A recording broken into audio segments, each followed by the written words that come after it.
Avant de commencer l'histoire, veuillez nous faire savoir d'où vous regardez en laissant un commentaire ci-dessous. Si vous aimez cette vidéo, n'oubliez pas de liker et de vous abonner. Passez une merveilleuse journée. Profitez de l'histoire, tout le monde. Chapitre 1, l'élégance du cœur d'or. Les sols de marbre de l'hôtel Golden Hat, cœur d'or, luisaient comme un clair de lune liquide sous l'éclat en cascade des lustres en cristal. Chaque surface polie jusqu'à une perfection miroitante reflétait la beauté opulente du plus prestigieux établissement de luxe de New York. Le hall était un chef-d'œuvre d'élégance discrète, plafond vertigineux orné de fresques peintes à la main, arrangements massifs d'orchidées et de roses blanches qui parfumaient l'air de leur délicate fragrance, et ameublements qui murmuraient l'argent ancien et la sophistication intemporelle. Clara Monroe se tenait derrière le bureau d'accueil orné, taillé dans du marbre italien, son cœur martelant tandis qu'elle travaillait son tout premier quart de nuit dans l'hôtel le plus prestigieux de la ville. Le poids de cette opportunité pressait sa poitrine comme une force physique. Ce travail représentait tout ce pourquoi elle avait travaillé, rêvé, sacrifié. Une seule erreur, un seul moment de non-professionnalisme, et elle pourrait perdre la chance de construire la carrière qui sortirait sa famille de leurs difficultés financières pour toujours. À 24 ans, Clara possédait une beauté discrète, une peau caramel lisse qui semblait luire d'un éclat intérieur sous l'éclairage doux, des yeux marrons intelligents qui pétillaient de détermination et de chaleur, et des cheveux épais et bouclés tirés en un chignon professionnel, quelques mèches encadrant doucement son visage. Elle portait avec fierté le chemisier blanc impeccable de l'uniforme de l'hôtel, l'ayant repassé jusqu'à ce qu'il soit parfait, et sa simple jupe noire et ses talons modestes complétaient un ensemble qui parlait de professionnalisme et de dignité tranquille. Elle avait cumulé 3 emplois juste pour pouvoir s'offrir la tenue de l'entretien, accrochée dans son minuscule placard à la maison, avait étudié chaque manuel de protocole jusqu'à pouvoir réciter les procédures dans son sommeil, et avait pratiqué son sourire professionnel jusqu'à ce que ses joues lui fassent mal. L'hôtel Golden Hat était légendaire, 5 étoiles, des célébrités comme clients, et une réputation de service impeccable que les élites fortunées traversaient les continents pour expérimenter. Clara était déterminée à se montrer digne de faire partie de ce monde, même si elle ne pourrait jamais se permettre d'y être cliente. La soirée avait été relativement calme, avec seulement quelques clients allant et venant, chaque interaction étant un petit test que Clara passait avec une précision minutieuse. La concierge en chef avait déjà complimenté son efficacité, et elle sentait une chaude lueur de fierté commencer à se former dans sa poitrine, comme les premiers rayons du soleil après une longue nuit sombre. Il était presque minuit lorsque la porte tournante s'ouvrit dans un doux murmure, laissant entrer une bouffée d'air frais d'automne qui portait l'odeur de la pluie et les bruits lointains de la ville qui ne dort jamais. Un homme entra dans le hall opulent, et Clara leva les yeux, interrompue dans l'organisation des fiches d'inscription reliées en cuir, son souffle se coupant involontairement. Malgré sa détermination à rester professionnel, il était terriblement beau d'une manière qui appartenait aux couvertures de magazines et aux écrans de cinéma, grand et aux épaules larges, avec le genre de prestance imposante qui faisait que les gens tournaient instinctivement la tête. Ses cheveux sombres semblaient avoir été passés au peigne par ses doigts avec frustration, et il y avait une lassitude dans sa posture qui parlait de longues journées et de décisions difficiles. Sa forte mâchoire était ombragée par un début de barbe, et ses yeux sombres contenaient des profondeurs qui semblaient refléter à la fois l'intelligence et quelque chose qui ressemblait étrangement à de la solitude. Son costume anthracite coûteux était parfaitement ajusté à sa silhouette athlétique, le genre de confection sur mesure qui coûtait plus que ce que Clara gagnait en plusieurs mois. Ses chaussures italiennes en cuir brillaient sous la lumière du lustre, et la Rolex en platine à son poignet captait l'éclairage ambiant par des éclairs subtils qui témoignaient d'une richesse dépassant l'imagination de la plupart des gens. Tout chez lui criait l'argent et le pouvoir, et le genre d'élégance sophistiquée qui appartenait à ce monde de cristal, de marbre et de privilèges d'Olmoni. Mais Clara avait grandi dans un quartier où elle avait appris à se méfier des hommes riches qui pensaient que leur argent pouvait tout acheter, y compris son respect et son corps.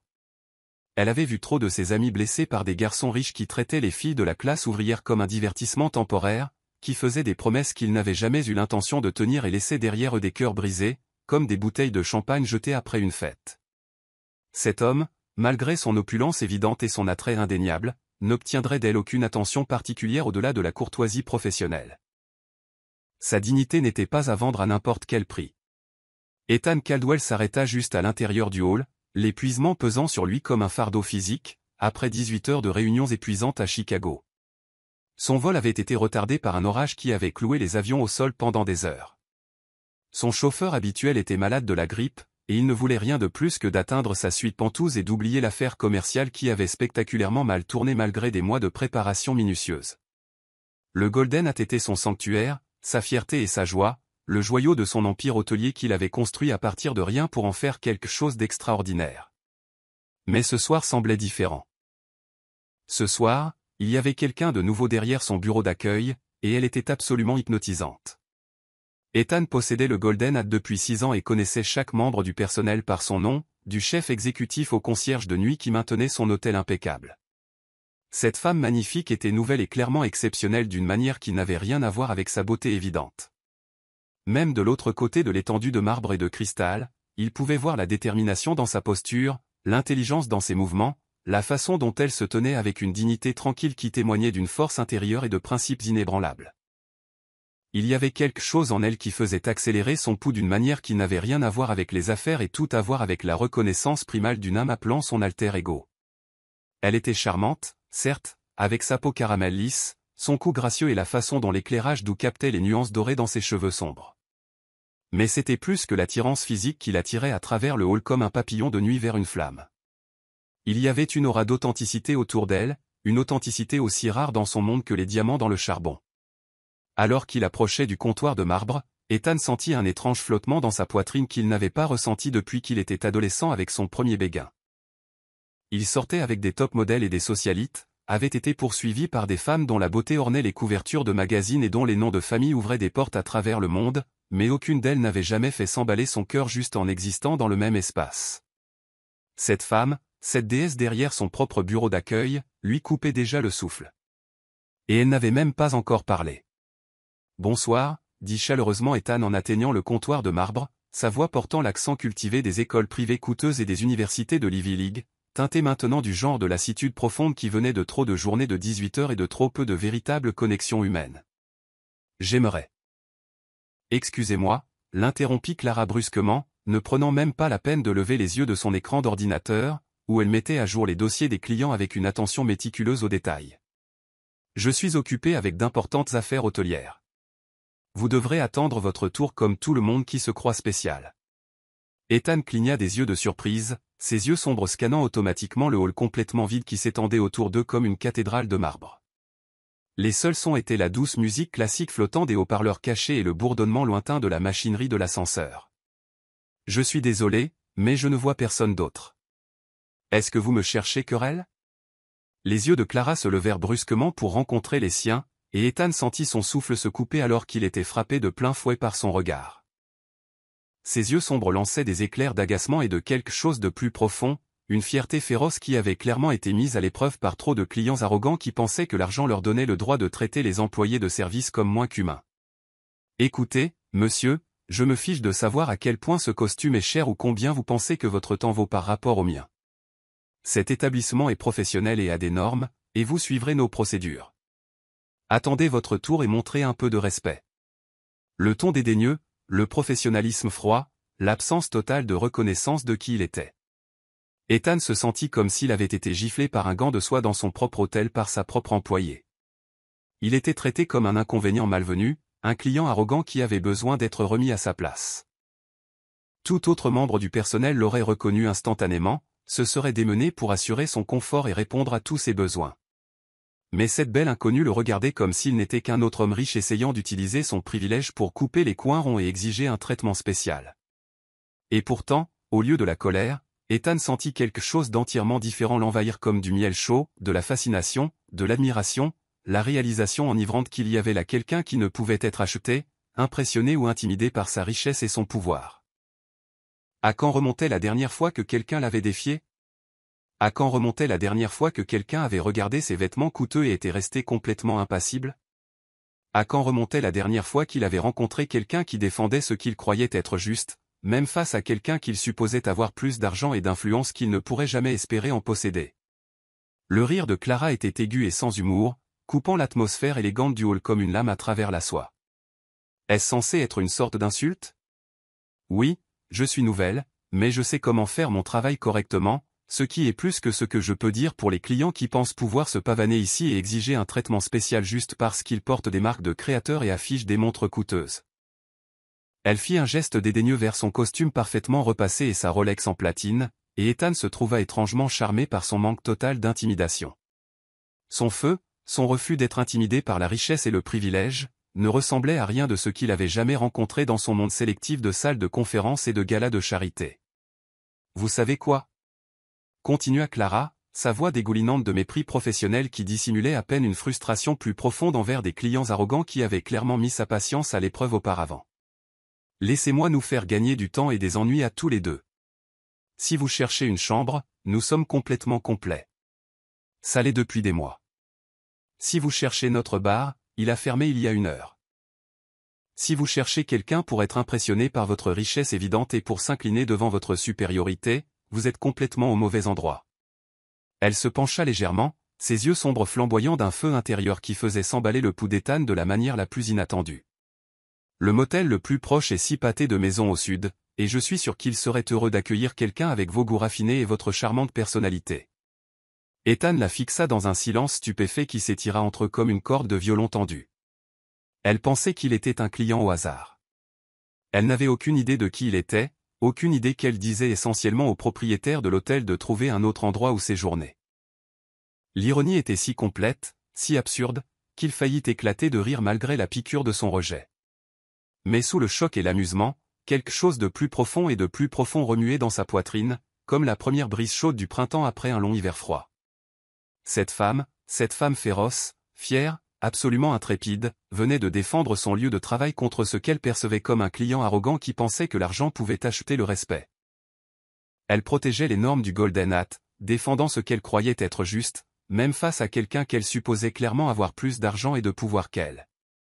Dans un monde où tout le monde connaissait son nom, sa richesse, son influence, voici quelqu'un qui ne voyait qu'un homme qu'elle n'aimait pas particulièrement, apparemment, mais toujours juste un homme, pas un compte bancaire ou une opportunité d'affaires ou un tremplin vers une vie meilleure, juste un être humain qui, à son avis, se comportait mal et avait besoin d'être remis à sa place. La réalisation le frappa comme un éclair, frappant 2 fois au même endroit. Cette femme était extraordinaire. Absolument, totalement, époustouflante.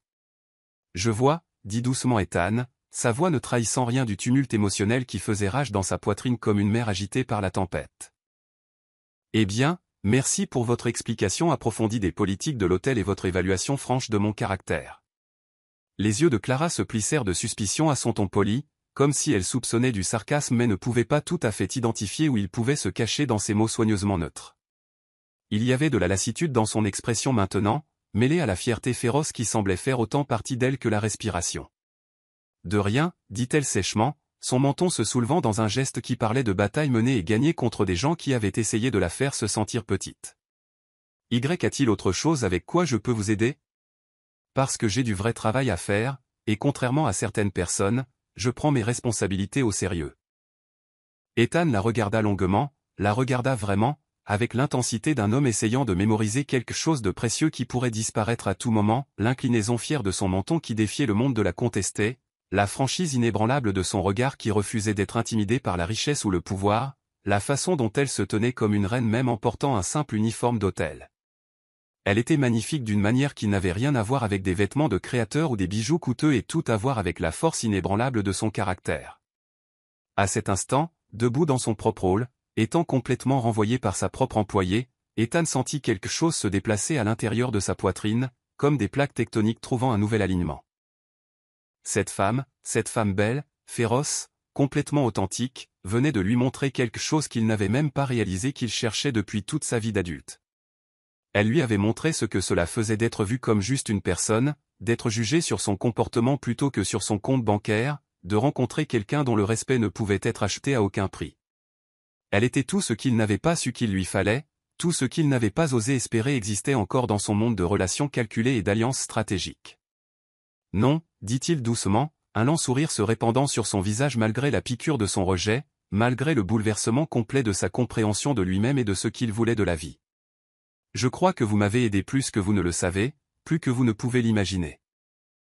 Et sur ce, Ethan Caldwell se retourna et se dirigea vers l'ascenseur avec des pas mesurés qui démentaient la course de son cœur, laissant derrière lui une Clara Monroe très confuse, qui n'avait absolument aucune idée qu'elle venait de changer la vie de l'homme le plus puissant qu'elle rencontrerait jamais, ou qu'il était déjà en train de tomber désespérément et irrévocablement amoureux de la femme qui avait vu au-delà de sa richesse pour le trouver insuffisant et avait eu le courage de le lui dire. Chapitre 2, la découverte choquante, les mains de Clara tremblaient légèrement alors qu'elle franchissait les portes tournantes de l'hôtel Golden Hat, son estomac se nouant avec un mélange d'appréhension et de détermination. Elle avait à peine dormi après la fin de son quart à l'aube, se tournant et se retournant dans son studio exigu tout en rejouant chaque instant de sa rencontre désastreuse avec cet arrogant client. Le sourire amusé de l'homme hantait ses rêves, ce regard exaspérant et entendu qui suggérait qu'il trouvait son explosion divertissante plutôt que professionnelle. Peut-être avait-elle été trop dure. Peut-être que son tempérament vif et sa fierté féroce lui avaient coûté la meilleure opportunité d'emploi qu'elle ait jamais eue. Clara avait grandi en regardant sa mère cumuler 3 emplois juste pour garder de la nourriture sur la table, avait vu trop de propriétaires et de percepteurs traiter leur famille comme des déchets simplement parce qu'ils n'avaient pas d'argent. Elle s'était juré qu'elle ne se prosternerait jamais devant quiconque, qu'elle exigerait le respect indépendamment des marques de créateurs qu'ils portaient ou des voitures qu'ils conduisaient. Mais maintenant, marchant à travers le hall de marbre sous la lumière vive du matin, elle se demandait si ces principes venaient de détruire son avenir. L'hôtel Golden Hat grouillait d'activité, même à 8 heures du matin. Des clients en tenue élégante glissaient sur les sols polis, leurs conversations discrètes se mélangeant aux doux sons de la musique classique flottant des haut-parleurs cachés. Clara redressa ses épaules et leva le menton, déterminée à se montrer digne de cet endroit, indépendamment de l'incident de la nuit dernière. « Clara, te voilà, ma belle. » Lila Harper, sa nouvelle amie du service de ménage, arriva en bondissant, l'excitation rayonnant de chaque pore. Lila était une petite femme aux yeux gentils et au sourire contagieux, et elle avait été la première personne à accueillir Clara dans la famille Golden Hat. « Ma fille, tu ne vas pas croire ce qui se passe aujourd'hui. »« Que veux-tu dire » demanda Clara, bien qu'elle redoutât déjà la réponse. Le mot de son impolitesse s'était-il répandu parmi le personnel? Était-elle sur le point d'être convoquée au bureau du directeur pour une réunion disciplinaire? « Monsieur Caldwell est ici. » Lila poussa pratiquement un cri, attrapant le bras de Clara avec un enthousiasme à peine contenu. « Notre propriétaire, le grand patron lui-même, il est parti depuis des semaines pour une affaire importante, et tout le monde mourait d'envie de le voir. Il est absolument magnifique, Clara, magnifique comme une star de cinéma. Et c'est l'homme le plus gentil que tu aies jamais rencontré. Il se souvient des anniversaires de tout le monde, donne des primes de Noël qui font pleurer les gens de gratitude, et il se soucie vraiment de chaque personne qui travaille ici. » Clara sentit le sang se vider de son visage. Propriétaire? Le Golden Hat avait un propriétaire qui était là, dans le bâtiment, en ce moment même. Elle avait supposé que l'hôtel appartenait à une société sans visage, et non à une personne réelle qui se promenait dans les couloirs et connaissait ses employés par leur nom. Il est là maintenant? Réussit à chuchoter Clara. Oui, tout le personnel en parle. Maria de la comptabilité a dit qu'il avait l'air un peu fatigué de son voyage, mais toujours absolument ravageur dans son costume coûteux. Tu sais comment s'habillent ces types milliardaires toujours impeccables, toujours parfaits. Lila fit une pause, étudiant le visage pâle de Clara avec inquiétude. Chérie, ça va? Tu as l'air d'avoir vu un fantôme. Avant que Clara ne puisse répondre, une vague d'excitation traversa le hall. Les membres du personnel qui s'occupaient de leurs tâches matinales se tenaient soudain un peu plus droits, leur visage s'illuminant d'une affection et d'un respect sincère. Clara se tourna vers la rangée d'ascenseurs, son cœur martelant ses côtes avec une appréhension croissante. Et il était là. L'homme de la nuit dernière sorti de l'ascenseur privé, l'air encore plus terriblement beau à la lumière du matin. Ses cheveux sombres étaient parfaitement coiffés, son costume gris anthracite était clairement fait sur mesure, et sa prestance commandait toute la pièce sans qu'il dise un seul mot. Mais ce furent ses yeux qui firent fléchir les genoux de Clara, ces mêmes yeux intelligents et amusés qui l'avaient regardé le démolir avec une intensité si fascinante. Ethan Caldwell, propriétaire de l'hôtel Golden Hat, l'homme qu'elle avait traité comme de la boue et à qui elle avait dit de trouver une auberge de jeunesse. « Oh mon Dieu !» souffla Clara, sa voix à peine audible par-dessus le son de son propre cœur qui battait. Le regard d'Ethan balaya le hall jusqu'à ce qu'il la trouve, et ce même sourire entendu joua au coin de sa bouche. Au lieu de la colère ou de l'irritation, son expression contenait quelque chose qui ressemblait presque à de la chaleur. De l'amusement? Clara ne pouvait pas dire, et cette incertitude la terrifiait plus qu'une fureur ouverte ne l'aurait fait. Clara, dit Caldo et Bennett, le directeur de l'hôtel, sa voix portant à travers l'étendue de marbre. M. Caldwell aimerait vous parler dans son bureau. Tous les yeux du hall se tournèrent vers Clara, et elle sentit ses joues brûler d'humiliation. C'était ça. Elle allait être renvoyée, probablement banni de jamais travailler dans l'industrie hôtelière. Sa seule chance d'une vie meilleure, détruite par son propre orgueil obstiné. « Vas-y, ma belle », chuchota Lila encourageante. « Peut-être qu'il veut juste te souhaiter la bienvenue personnellement. Il fait ça parfois avec les nouveaux employés. » Clara força ses jambes à bouger, chaque pas à travers le hall ressemblant à une marche vers son exécution. Ethan l'attendait près de l'ascenseur, son expression indéchiffrable, et elle ne put s'empêcher de remarquer comment la lumière du soleil matinal filtrant à travers les baies vitrées faisait luire ses cheveux sombres de reflets auburn. Le trajet en ascenseur jusqu'au niveau Pantouse se déroula dans un silence suffocant. Clara fixa les numéros d'étage, les regardant grimper de plus en plus haut, chaque digne de la cloche marquant une seconde de plus vers sa perdition professionnelle. Ethan se tenait à côté d'elle, assez proche pour qu'elle puisse sentir son eau de Cologne, quelque chose de coûteux et de masculin qui accélérait son poutre-être malgré sa terreur. Son bureau était un témoignage de luxe discret. Des baies vitrées offraient une vue imprenable sur l'horizon de la ville, tandis que des meubles en acajou riches et des œuvres d'art originales créaient une atmosphère de pouvoir tranquille. Ethan se déplaça derrière son bureau massif et fit signe à Clara de prendre l'une des chaises en cuir lui faisant face. « S'il vous plaît, asseyez-vous », dit-il, sa voix douce et complètement exempte de la colère à laquelle elle s'était attendue. Clara s'assit sur le bord de la chaise, sa colonne vertébrale rigide de tension. « M. Caldwell, je tiens à m'excuser pour la nuit dernière. Je n'avais aucune idée de qui vous étiez, et je... » « Arrêtez, » dit Ethan doucement, levant une main. « Vous n'avez pas besoin de vous excuser. » Clara cligna des yeux, confuse. « Je n'ai pas besoin. Vous faisiez votre travail. Protéger les normes de l'hôtel, défendre ce que vous croyez être juste. Je respecte cela. » Ethan se pencha en arrière dans sa chaise, l'étudiant avec ses yeux pénétrants. « En fait, j'ai été impressionné par votre dévouement au protocole professionnel. » « Vous avez été impressionné que je vous ai dit de trouver une auberge de jeunesse ?» demanda Clara incrédule.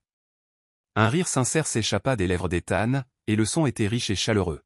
« Entre autres choses, oui. » « Dites-moi, Clara, depuis combien de temps travaillez-vous dans l'hôtellerie ? » « C'est mon premier emploi dans un hôtel, » admit Clara, son honnêteté prenant le dessus sur sa prudence. « J'ai travaillé dans le commerce de détail et la restauration pour payer mes études de commerce. Je veux construire une carrière dans la gestion hôtelière un jour. Ambitieux. J'aime ça. » Ethan se leva et se dirigea vers la fenêtre, ses mains jointes derrière son dos alors qu'il regardait la ville. « J'ai une proposition pour vous, Clara, quelque chose qui pourrait changer votre vie si vous êtes prête à prendre un risque. » La bouche de Clara devint sèche. « Quel genre de proposition ? » Ethan se retourna pour lui faire face, son expression sérieuse maintenant. « J'ai besoin de quelqu'un pour m'accompagner à plusieurs événements d'affaires de haut niveau au cours de la semaine prochaine. Gala de charité, dîner d'investissement, fonction sociale où les apparences comptent. La femme que j'étais censé emmener.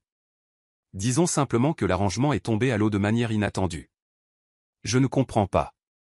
Vous voulez que je travaille lors des événements, que je serve des boissons, ou... » « Non, » interrompit doucement Ethan. « Je veux que vous y assistiez en tant que mon date, ma compagne pour la soirée. » Clara le fixa, choquée. « Vous voulez que je fasse semblant d'être votre petite amie ? Le monde des affaires peut être impitoyable, surtout lorsque les concurrents sentent une faiblesse. Avoir la bonne personne à mes côtés envoie un message de stabilité, de succès, de partenariat. Vous êtes belle, intelligente, et vous avez déjà prouvé que vous ne serez pas intimidée par la richesse ou le pouvoir. » Les yeux d'Ethan rencontrèrent les siens directement. « En échange. Je vous paierai 50 000 $ pour une semaine de votre temps. » Le chiffre frappa Clara comme un coup physique. 50 000 $ plus d'argent que sa famille n'en avait jamais vu en une seule fois, assez pour payer ses prêts étudiants, aider sa mère avec l'hypothèque, peut-être même démarrer sa propre petite entreprise un jour. « Pourquoi moi ? » chuchota TL. « Vous pourriez avoir n'importe quelle femme dans la ville. »« Parce que vous êtes réel, » dit simplement Ethan. « Et parce que la nuit dernière, vous m'avez regardé et n'avez vu qu'un homme. Pas mon argent, pas ma réputation, pas ce que je pourrais faire pour vous. Dans mon monde, c'est plus rare que les diamants. » L'esprit de Clara s'emballa. C'était fou, impossible, complètement en dehors de tout ce qu'elle avait jamais imaginé pour elle-même. Mais 50 000 $. C'était son avenir, la sécurité de sa famille, ses rêves rendus réels. Une semaine, demanda-t-elle doucement. 7 jours. Quelques heures chaque soir. Vous aurez besoin de vêtements élégants, que je fournirai. Tout ce que vous avez à faire est de sourire, d'être vous-même et de laisser les gens supposer que nous sommes ensemble. Clara prit une inspiration tremblante. Et après la semaine? Après la semaine, vous retournez à votre vie avec 50 000 $ et ma gratitude éternelle. Cela semblait trop beau pour être vrai. C'était probablement trop beau pour être vrai. Mais en regardant dans les yeux d'Ethan Caldwell, Clara vit quelque chose qui lui donnait envie de faire le grand saut. D'accord, chuchota T.L. Je le ferai. Le sourire d'Ethan était radieux. Alors, Clara Monroe. Bienvenue dans mon monde. Chapitre 3, la transformation en boutique. L'élégante Bentley noire glissa dans les rues de Beverly Hills comme une ombre, son intérieur en cuir enveloppant Clara dans un luxe qu'elle n'avait vu que dans les films. Mason Everett, le chauffeur d'Ethan et son ami le plus proche, naviguait dans la circulation avec l'aisance exercée de quelqu'un qui conduisait les riches depuis des années. Clara était assise sur le siège arrière à côté d'Ethan, essayant de ne pas regarder bouche bée les quartiers opulents qui passaient devant sa fenêtre. Nerveuse? Demanda doucement Ethan, sa voix portant une véritable préoccupation. Clara se tourna pour le regarder, frappée une fois de plus par la façon dont la lumière du soleil de l'après-midi filtrant à travers les vitres teintées mettait en valeur les angles forts de son visage. Il avait troqué son costume d'affaires pour un jean foncé parfaitement ajusté et un pull en cachemire qui coûtait probablement plus cher que son loyer mensuel. Pourtant, d'une certaine manière, il semblait plus abordable, plus réel. Terrifié, admit-elle honnêtement. Je n'ai jamais rien possédé qui ait coûté plus de 50 $, et vous m'emmenez acheter des robes de soirée qui coûtent probablement plus cher que ma voiture. Le rire d'Ethan était chaleureux et rassurant. Votre voiture est cette ancienne Honda Civic dans le parking de l'hôtel, n'est-ce pas? Celle dont le ruban adhésif maintient le pare-choc? Clara rougit d'embarras. Vous avez remarqué ça? Je remarque tout chez vous, dit doucement Ethan, puis il sembla réaliser à quel point cela semblait intime. Il se racla la gorge et regarda par sa fenêtre. Je veux dire, je remarque les détails. C'est important dans les affaires. Les papillons dans l'estomac de Clara firent des acrobaties élaborées. Il y avait eu quelque chose dans sa voix, quelque chose dans la façon dont ses yeux s'attardaient sur son visage, qui suggérait que son intérêt allait au-delà de leur arrangement commercial. Mais c'était impossible, n'est-ce pas? Les hommes comme Ethan Caldwell ne tombaient pas amoureux de femmes comme elle. Ce n'était qu'un travail, un arrangement temporaire qui prendrait fin dans 7 jours. Nous sommes arrivés, annonça Mason, s'arrêtant devant une boutique exclusive qui ressemblait plus à un manoir privé qu'à un magasin. L'enseigne au-dessus de la porte indiquait Maison Evangeline en élégante écriture dorée, et Clara pouvait voir à travers les baies vitrées que l'intérieur n'était que marbre, cristal et sophistication intimidante. C'est là que toutes les femmes de la société font leurs achats, expliqua Ethan alors qu'il marchait vers l'entrée. Serena Langston habille l'élite fortunée depuis 20 ans. Elle est exigeante quant à sa clientèle, mais elle a un goût exquis. Au moment où ils franchirent la porte, Clara sentit le poids des regards jugeurs. La boutique était intimidante, tout en marbre, cristal et richesse évidente. Chaque surface brillait, et les vendeuses ressemblaient à des mannequins de magazines de mode. Serena Langston émergea de l'arrière du magasin comme une reine saluant ses sujets. C'était une femme grande et élégante d'une 50aine d'années, avec des cheveux argentés tirés en un chignon sévère et des yeux bleus perçants qui semblaient cataloguer et rejeter tout ce qu'ils voyaient. Son sourire était chaleureux et accueillant lorsqu'elle aperçut Ethan, mais il vacilla sensiblement lorsque son regard tomba sur Clara. « Ethan, chérie », Serena s'avança avec une grâce exercée, ses bras tendus en signe de salutation. « Comme c'est merveilleux de te voir. J'ai entendu dire que tu étais de retour en ville. » Ses yeux balayèrent Clara avec un dédain à peine dissimulé. « Et tu as amené une amie. »« Serena, je voudrais te présenter Clara Monroe, » dit Ethan doucement, sa main venant se poser délicatement sur le bas du dos de Clara dans un geste à la fois protecteur et possessif. « Clara, voici Serena Langston, la créatrice la plus talentueuse de la côte ouest. » Clara tendit la main avec un sourire poli. « C'est un plaisir de vous rencontrer, Madame Langston. » La poignée de main de Serena fut brève et froide, ses yeux examinant la simple robe noire et les modestes accessoires de Clara avec une désapprobation évidente. « Charmant, dit-elle d'un ton qui suggérait l'exact opposé. « Et qu'est-ce qui t'amène à la maison Evangeline aujourd'hui, Ethan ? Ne me dis pas que tu as besoin d'un autre cadeau pour cette affreuse Victoria Prescott. Je ne peux tout simplement plus habiller cette femme sans compromettre mon intégrité artistique. En fait, j'ai besoin d'une garde-robe complète pour Clara, dit Ethan, sa voix portant une note subtile d'avertissement qui fit lever les sourcils de Serena. Robe de soirée, robe de cocktail, accessoires. Nous avons plusieurs événements importants cette semaine, et je veux qu'elle ait le meilleur de tout. Le sourire de Serena devint encore plus tendu alors qu'elle regardait Clara de haut en bas, comme si elle évaluait du bétail. Je vois. Eh bien, je suppose que nous pourrions trouver quelque chose de convenable. Bien que je doive te prévenir, Ethan, habiller quelqu'un de son milieu pour des événements de la haute société est assez difficile. La coupe, le maintien, la grâce naturelle requise, ces choses ne peuvent tout simplement pas être achetées. Clara sentit la chaleur monter dans ses joues, mais avant qu'elle ne puisse répondre, l'une des vendeuses plus jeunes s'approcha avec un sourire narquois qui n'atteignait pas tout à fait ses yeux. « Madame Langston, » dit la jeune fille d'une voix dégoulinante de fausse douceur, « dois-je sortir quelques articles de notre collection abordable ? Je suis sûr que nous pouvons trouver quelque chose d'approprié pour quelqu'un dans sa position. » La condescendance dans le ton de la femme était indubitable, et Clara sentit le feu familier de la colère commencer à brûler dans sa poitrine. Elle avait eu affaire à ce genre de traitement toute sa vie, des gens qui regardaient ses vêtements, son adresse, ses antécédents, et décidaient qu'elle était d'une manière ou d'une autre moins digne de respect. En fait, dit Clara, sa voix ferme malgré la fureur qui montait en elle, je pense qu'il y a un malentendu. M. Caldwell et moi assisterons à des galas de charité et à des dîners d'investissement avec certaines des personnes les plus influentes de la ville. J'aurai besoin de robes qui reflètent ce niveau de sophistication. À moins, bien sûr, que la maison Evangeline ne soit pas capable de fournir ce calibre de mode. Les yeux de Serena se plissèrent dangereusement.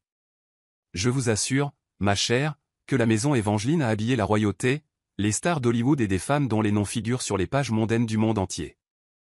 Je doute simplement que quelqu'un d'humble origine comme vous soit à l'aise dans une mode aussi élevée. Ce qu'elle veut dire, ajouta la vendeuse avec un sourire cruel, c'est que ces robes nécessitent une certaine éducation pour être portées correctement. Ce n'est pas seulement une question d'argent, chérie. C'est une question de savoir comment se tenir, comment évoluer dans les cercles de la société. Ce ne sont pas des costumes pour jouer à se déguiser. Clara se sentit comme si elle avait été giflée. La cruauté désinvolte, l'hypothèse que sa valeur en tant que personne pouvait être mesurée par son compte bancaire ou son code postal, la frappa comme un coup physique. Elle était entrée dans cette boutique avec excitation et espoir, prête à être transformée en le genre de femme qui pouvait se tenir aux côtés d'Ethan Caldwell avec confiance. Au lieu de cela, on lui rappelait toutes les raisons pour lesquelles elle n'appartenait pas à son monde. Assez. La voix d'Ethan coupa la boutique comme une lame, calme mais portant une telle autorité que toutes les conversations dans le magasin s'arrêtèrent instantanément. La température dans la pièce sembla chuter de 10 degrés alors qu'il s'avançait, ses yeux flamboyants d'une fureur qui fit reculer Serena et sa vendeuse d'un pas involontaire. « Laissez-moi être très clair, » continua Ethan, sa voix ne s'élevant jamais au-dessus d'un ton de conversation mais d'une manière ou d'une autre plus menaçante qu'aucun cri. « Clara n'est pas mon employée, mon cas de charité ou mon amusement temporaire. C'est une femme remarquable qui mérite votre meilleur service et votre respect le plus total. Si vous ne pouvez pas fournir cela, nous irons dépenser notre argent ailleurs. » Il se rapprocha de Serena, et Clara ne l'avait jamais vu avoir l'air plus puissant, plus imposant qu'à cet instant. « J'ai dépensé plus de 200 000 $ dans cette boutique au cours des 5 dernières années. Serena, Victoria Prescott, la femme du sénateur Thompson, la fille du maire, elle porte toutes vos créations parce que j'ai recommandé cet endroit. Cette recommandation peut très facilement devenir un avertissement de rester à l'écart. » Le visage de Serena était devenu pâle et elle avait l'air de vouloir disparaître dans le sol de marbre. « Ethan, je n'ai jamais voulu manquer de respect. Bien sûr, nous fournirons à Mademoiselle Monroe notre meilleur service. »« Non, » dit Ethan froidement. « Vous avez montré vos vraies couleurs aujourd'hui, et franchement, je suis dégoûté. Clara mérite mieux que ça. » Il se tourna vers Clara, son expression s'adoucissant immédiatement. « Viens. Il y a une douzaine d'autres boutiques dans cette ville qui seraient honorées de t'habiller correctement. » Alors qu'il se tournait pour partir, la voix de Serena monta en panique. « Attendez, s'il vous plaît, Ethan, laissez-moi arranger les choses. Je m'occuperai personnellement de la garde-robe de Mademoiselle Monroe moi-même, nos plus belles robes, nos pièces les plus exclusives. S'il vous plaît, ne partez pas comme ça. Ethan fit une pause, regardant Clara avec des yeux interrogateurs. C'est ton choix, dit-il doucement. Nous pouvons aller ailleurs ou nous pouvons rester et les laisser te montrer le respect que tu aurais dû recevoir depuis le début. Clara regarda le visage désespéré de Serena, puis la vendeuse qui fixait maintenant le sol de honte. Elle pouvait partir, prendre la voie noble, laisser l'argent et l'influence d'Ethan parler, ou elle pouvait rester et prouver qu'une fille du mauvais côté de la ville pouvait porter ses robes avec plus de grâce et de dignité que n'importe quelle princesse de la société ne le pourrait jamais. Nous allons rester, dit Clara doucement, mais seulement si tout le monde ici comprend que la courtoisie et le respect sont les normes minimales pour le service, peu importe qui paie la facture. Le sourire d'Ethan était radieux de fierté. Je n'aurais pas pu le dire mieux moi-même. Et tandis que Serena Langston commençait à sortir les robes les plus exquises de sa collection, traitant Clara comme la reine qu'elle était enfin reconnue d'être, Clara réalisa qu'Ethan Caldwell venait de lui montrer quelque chose de plus précieux que tout son argent.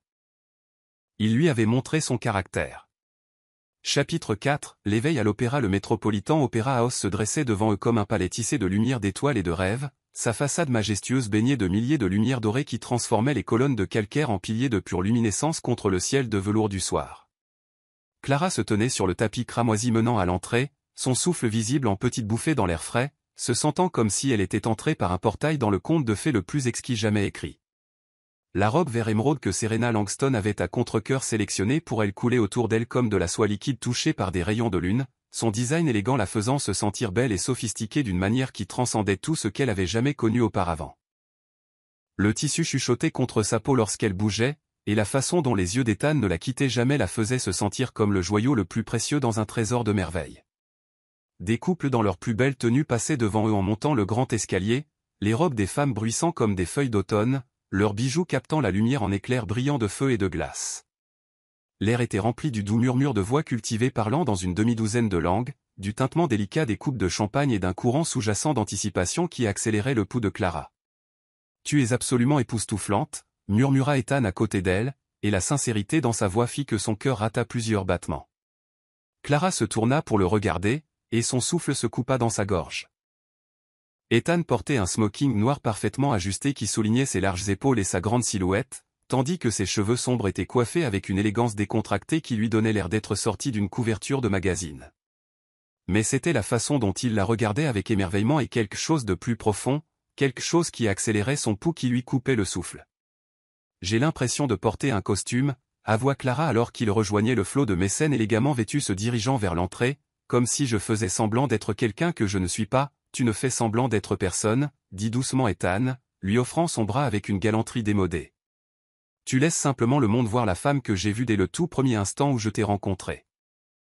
Le hall de l'opéra était une vision qui défiait l'imagination mortelle, des plafonds vertigineux ornés de lustres en cristal qui projetaient des prismes arc-en-ciel sur les murs de marbre, de grands escaliers qui s'élevaient comme des cascades gelées de pierres de couleur crème, et des plafonds à fresques qui représentaient des scènes de triomphe musical peintes par des maîtres dont les noms étaient chuchotés avec révérence.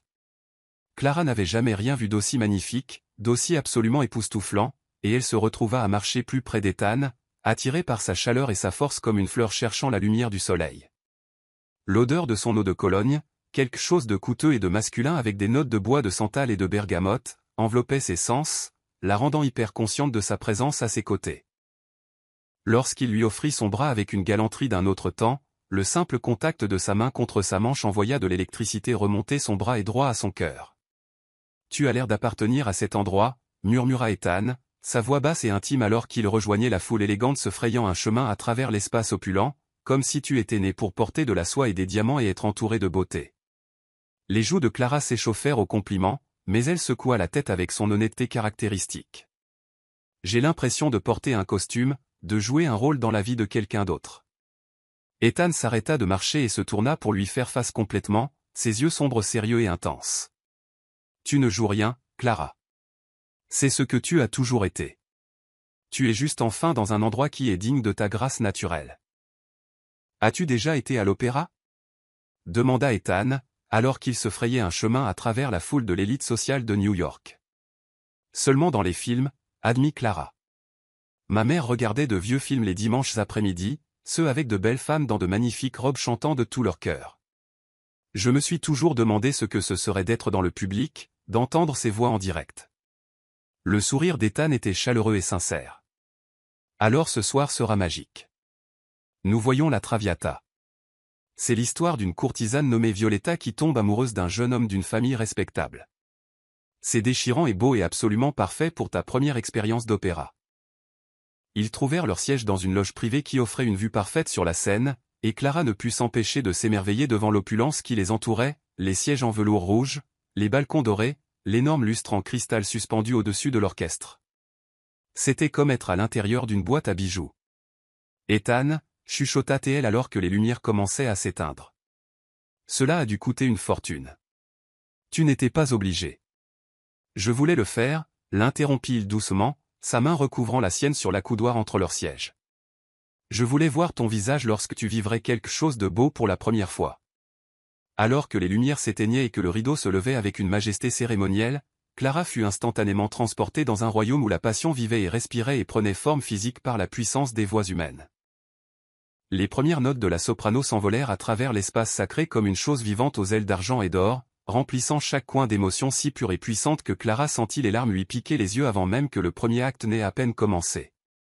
La scène s'anima avec des danseurs tourbillonnant en costumes d'époque, leurs mouvements peignant des histoires sur les planches tandis que l'orchestre tissait la magie depuis la fosse en dessous, mais ce fut la voix de Violetta d'une beauté déchirante, d'une vulnérabilité poignante qui atteignit la poitrine de Clara et s'enroula autour de son cœur comme des rubans de soie. Ethan se retrouva complètement fasciné, non pas par la performance de renommée mondiale qui se déroulait devant eux, mais par la femme assise à côté de lui. Clara se penchait en avant sur son siège de velours pendant les moments dramatiques, les lèvres entr'ouvertes par l'émerveillement, ses yeux sombres reflétant les lumières de la scène comme des étoiles capturées. Lorsque Violetta chanta l'amour et le sacrifice, la main de Clara se porta inconsciemment à son cœur, et Ethan sentit son propre cœur se contracter d'une émotion si profonde qu'elle lui coupa le souffle. La façon dont Clara réagissait à la beauté de toute son âme, sans réserve ni prétention, fit réaliser à Ethan qu'il n'était pas seulement attiré par elle, n'était pas seulement épris ou charmé. Il tombait amoureux avec une profondeur et une intensité qui le terrifiaient et l'exaltaient à parts égales. Chaque larme qui brillait sur sa joue, chaque doux halètement d'émerveillement qui s'échappait de ses lèvres, chaque moment où elle s'oubliait complètement dans la musique, le faisait plonger plus profondément dans quelque chose qui ressemblait à une noyade dans la lumière des étoiles. Il était en train de tomber amoureux, pas l'attraction occasionnelle qu'il avait ressentie pour d'autres femmes, pas les partenariats calculés qui avaient défini ses relations précédentes, mais un amour réel, profond, qui changeait la vie. La beauté de Clara était évidente, mais c'était sa réaction à l'opéra, sa réaction émotionnelle authentique et sans défense à l'histoire qui se déroulait devant eux, qui fit comprendre à Ethan qu'il donnerait n'importe quoi pour passer le reste de sa vie à la regarder découvrir de nouvelles merveilles. Pendant le premier entr'acte, ils sortirent sur un balcon privé surplombant le Lincoln Center, les lumières de la ville scintillant sous eux comme un tapis de diamants éparpillés sur du velours noir. L'air frais de la nuit portait les sons lointains des klaxons et des sirènes de Manhattan et le bourdonnement éternel de 8 millions de vies vécues. Mais ici, dans leur bulle intime, au-dessus du monde, ils se sentaient être les deux seules personnes existantes. Clara se dirigea vers la balustrade de marbre, son profil illuminé par la douce lumière dorée qui s'échappait des fenêtres de l'opéra derrière eux. La douce brise agitait les mèches de cheveux lâches qui s'étaient échappées de son élégant chignon, et Ethan pensa qu'il n'avait jamais rien vu d'aussi beau de toute sa vie que cette femme silhouettée sur le cosmos. La musique, dit Clara doucement, sa voix remplie d'émerveillement et de quelque chose de plus profond, quelque chose qui ressemblait à de la nostalgie. C'est comme regarder le cœur de quelqu'un se briser de la plus belle façon possible. Je peux sentir la douleur de Violetta, sa joie, son désespoir. Tout est si réel, si immédiat. Ethan se rapprocha pour se tenir à côté d'elle à la balustrade, assez près pour capter le parfum subtil de son parfum se mêlant à l'air vif de l'automne. « Que pensez-vous de son histoire » demanda-t-il. « De son choix d'aimer quelqu'un qu'elle sait ne pas pouvoir avoir ?» Clara resta silencieuse un long moment, ses yeux sombres reflétant les lumières de la ville alors qu'elle considérait la question avec l'attention sérieuse qu'elle accordait à tout ce qui était important. « Elle est tragique, dit-elle finalement, sa voix portant un poids qui serra la poitrine d'Ethan. Elle aime Alfredo de tout son être, mais elle sait que leur amour est condamné dès le début. La société n'acceptera jamais leur relation. En effet, elle vient d'un monde, il vient d'un autre, et la différence est trop grande pour qu'ils puissent la combler. Peu importe à quel point ils s'aiment, peu importe à quel point ils sont parfaits ensemble, le monde la considérera toujours comme indigne de lui. Ethan sentit quelque chose se fissurer dans sa poitrine à ces mots. Était-ce ainsi que Clara les voyait ? Pensait-elle que les différences entre leurs mondes étaient insurmontables? Croyait-elle que la société la considérerait toujours comme inférieure à lui? Mais si l'amour pouvait combler ce fossé, demanda Ethan avec prudence, sa voix plus rauque qu'il ne l'avait voulu. Et si deux personnes tenaient suffisamment l'une à l'autre pour se battre pour leur bonheur, quelles que soient les attentes ou les exigences de la société? Et si leur amour était assez fort pour surmonter n'importe quel obstacle? Clara se tourna pour le regarder, ses yeux sombres cherchant son visage dans la douce lumière, et Ethan sentit son cœur battre contre ses côtes avec un espoir désespéré.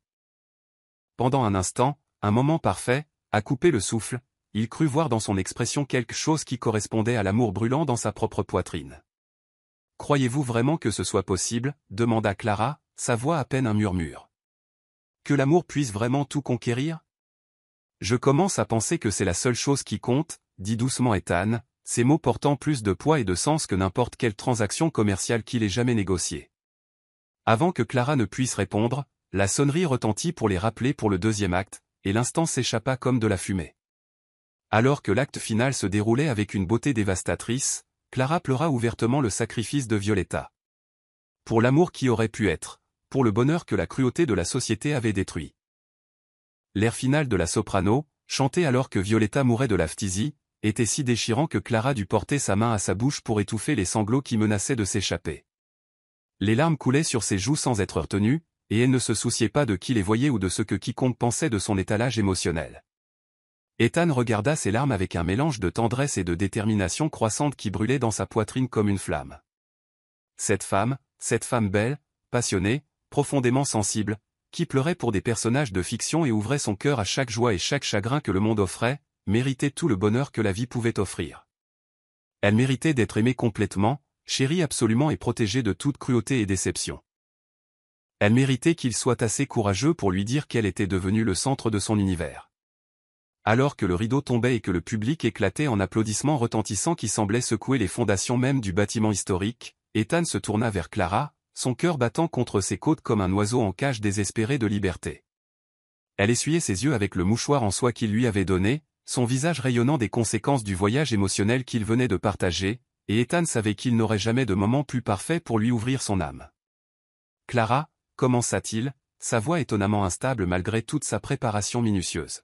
« J'ai besoin de vous dire quelque chose d'important. » Elle leva les yeux vers lui avec ses yeux sombres et lumineux qui hantaient ses rêves, toujours brillants de larmes non versées, et Ethan sentit ces mots soigneusement répétés se disperser comme des pétales de rose dans une tempête.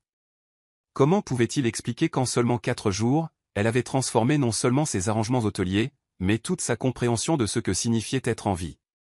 Comment pouvait-il lui dire que la regarder vivre la beauté, la voir réagir à la musique, à l'art et à l'histoire avec une émotion aussi sincère, lui avait fait réaliser que tout ce qu'il pensait vouloir de la vie avait été creux et insignifiant?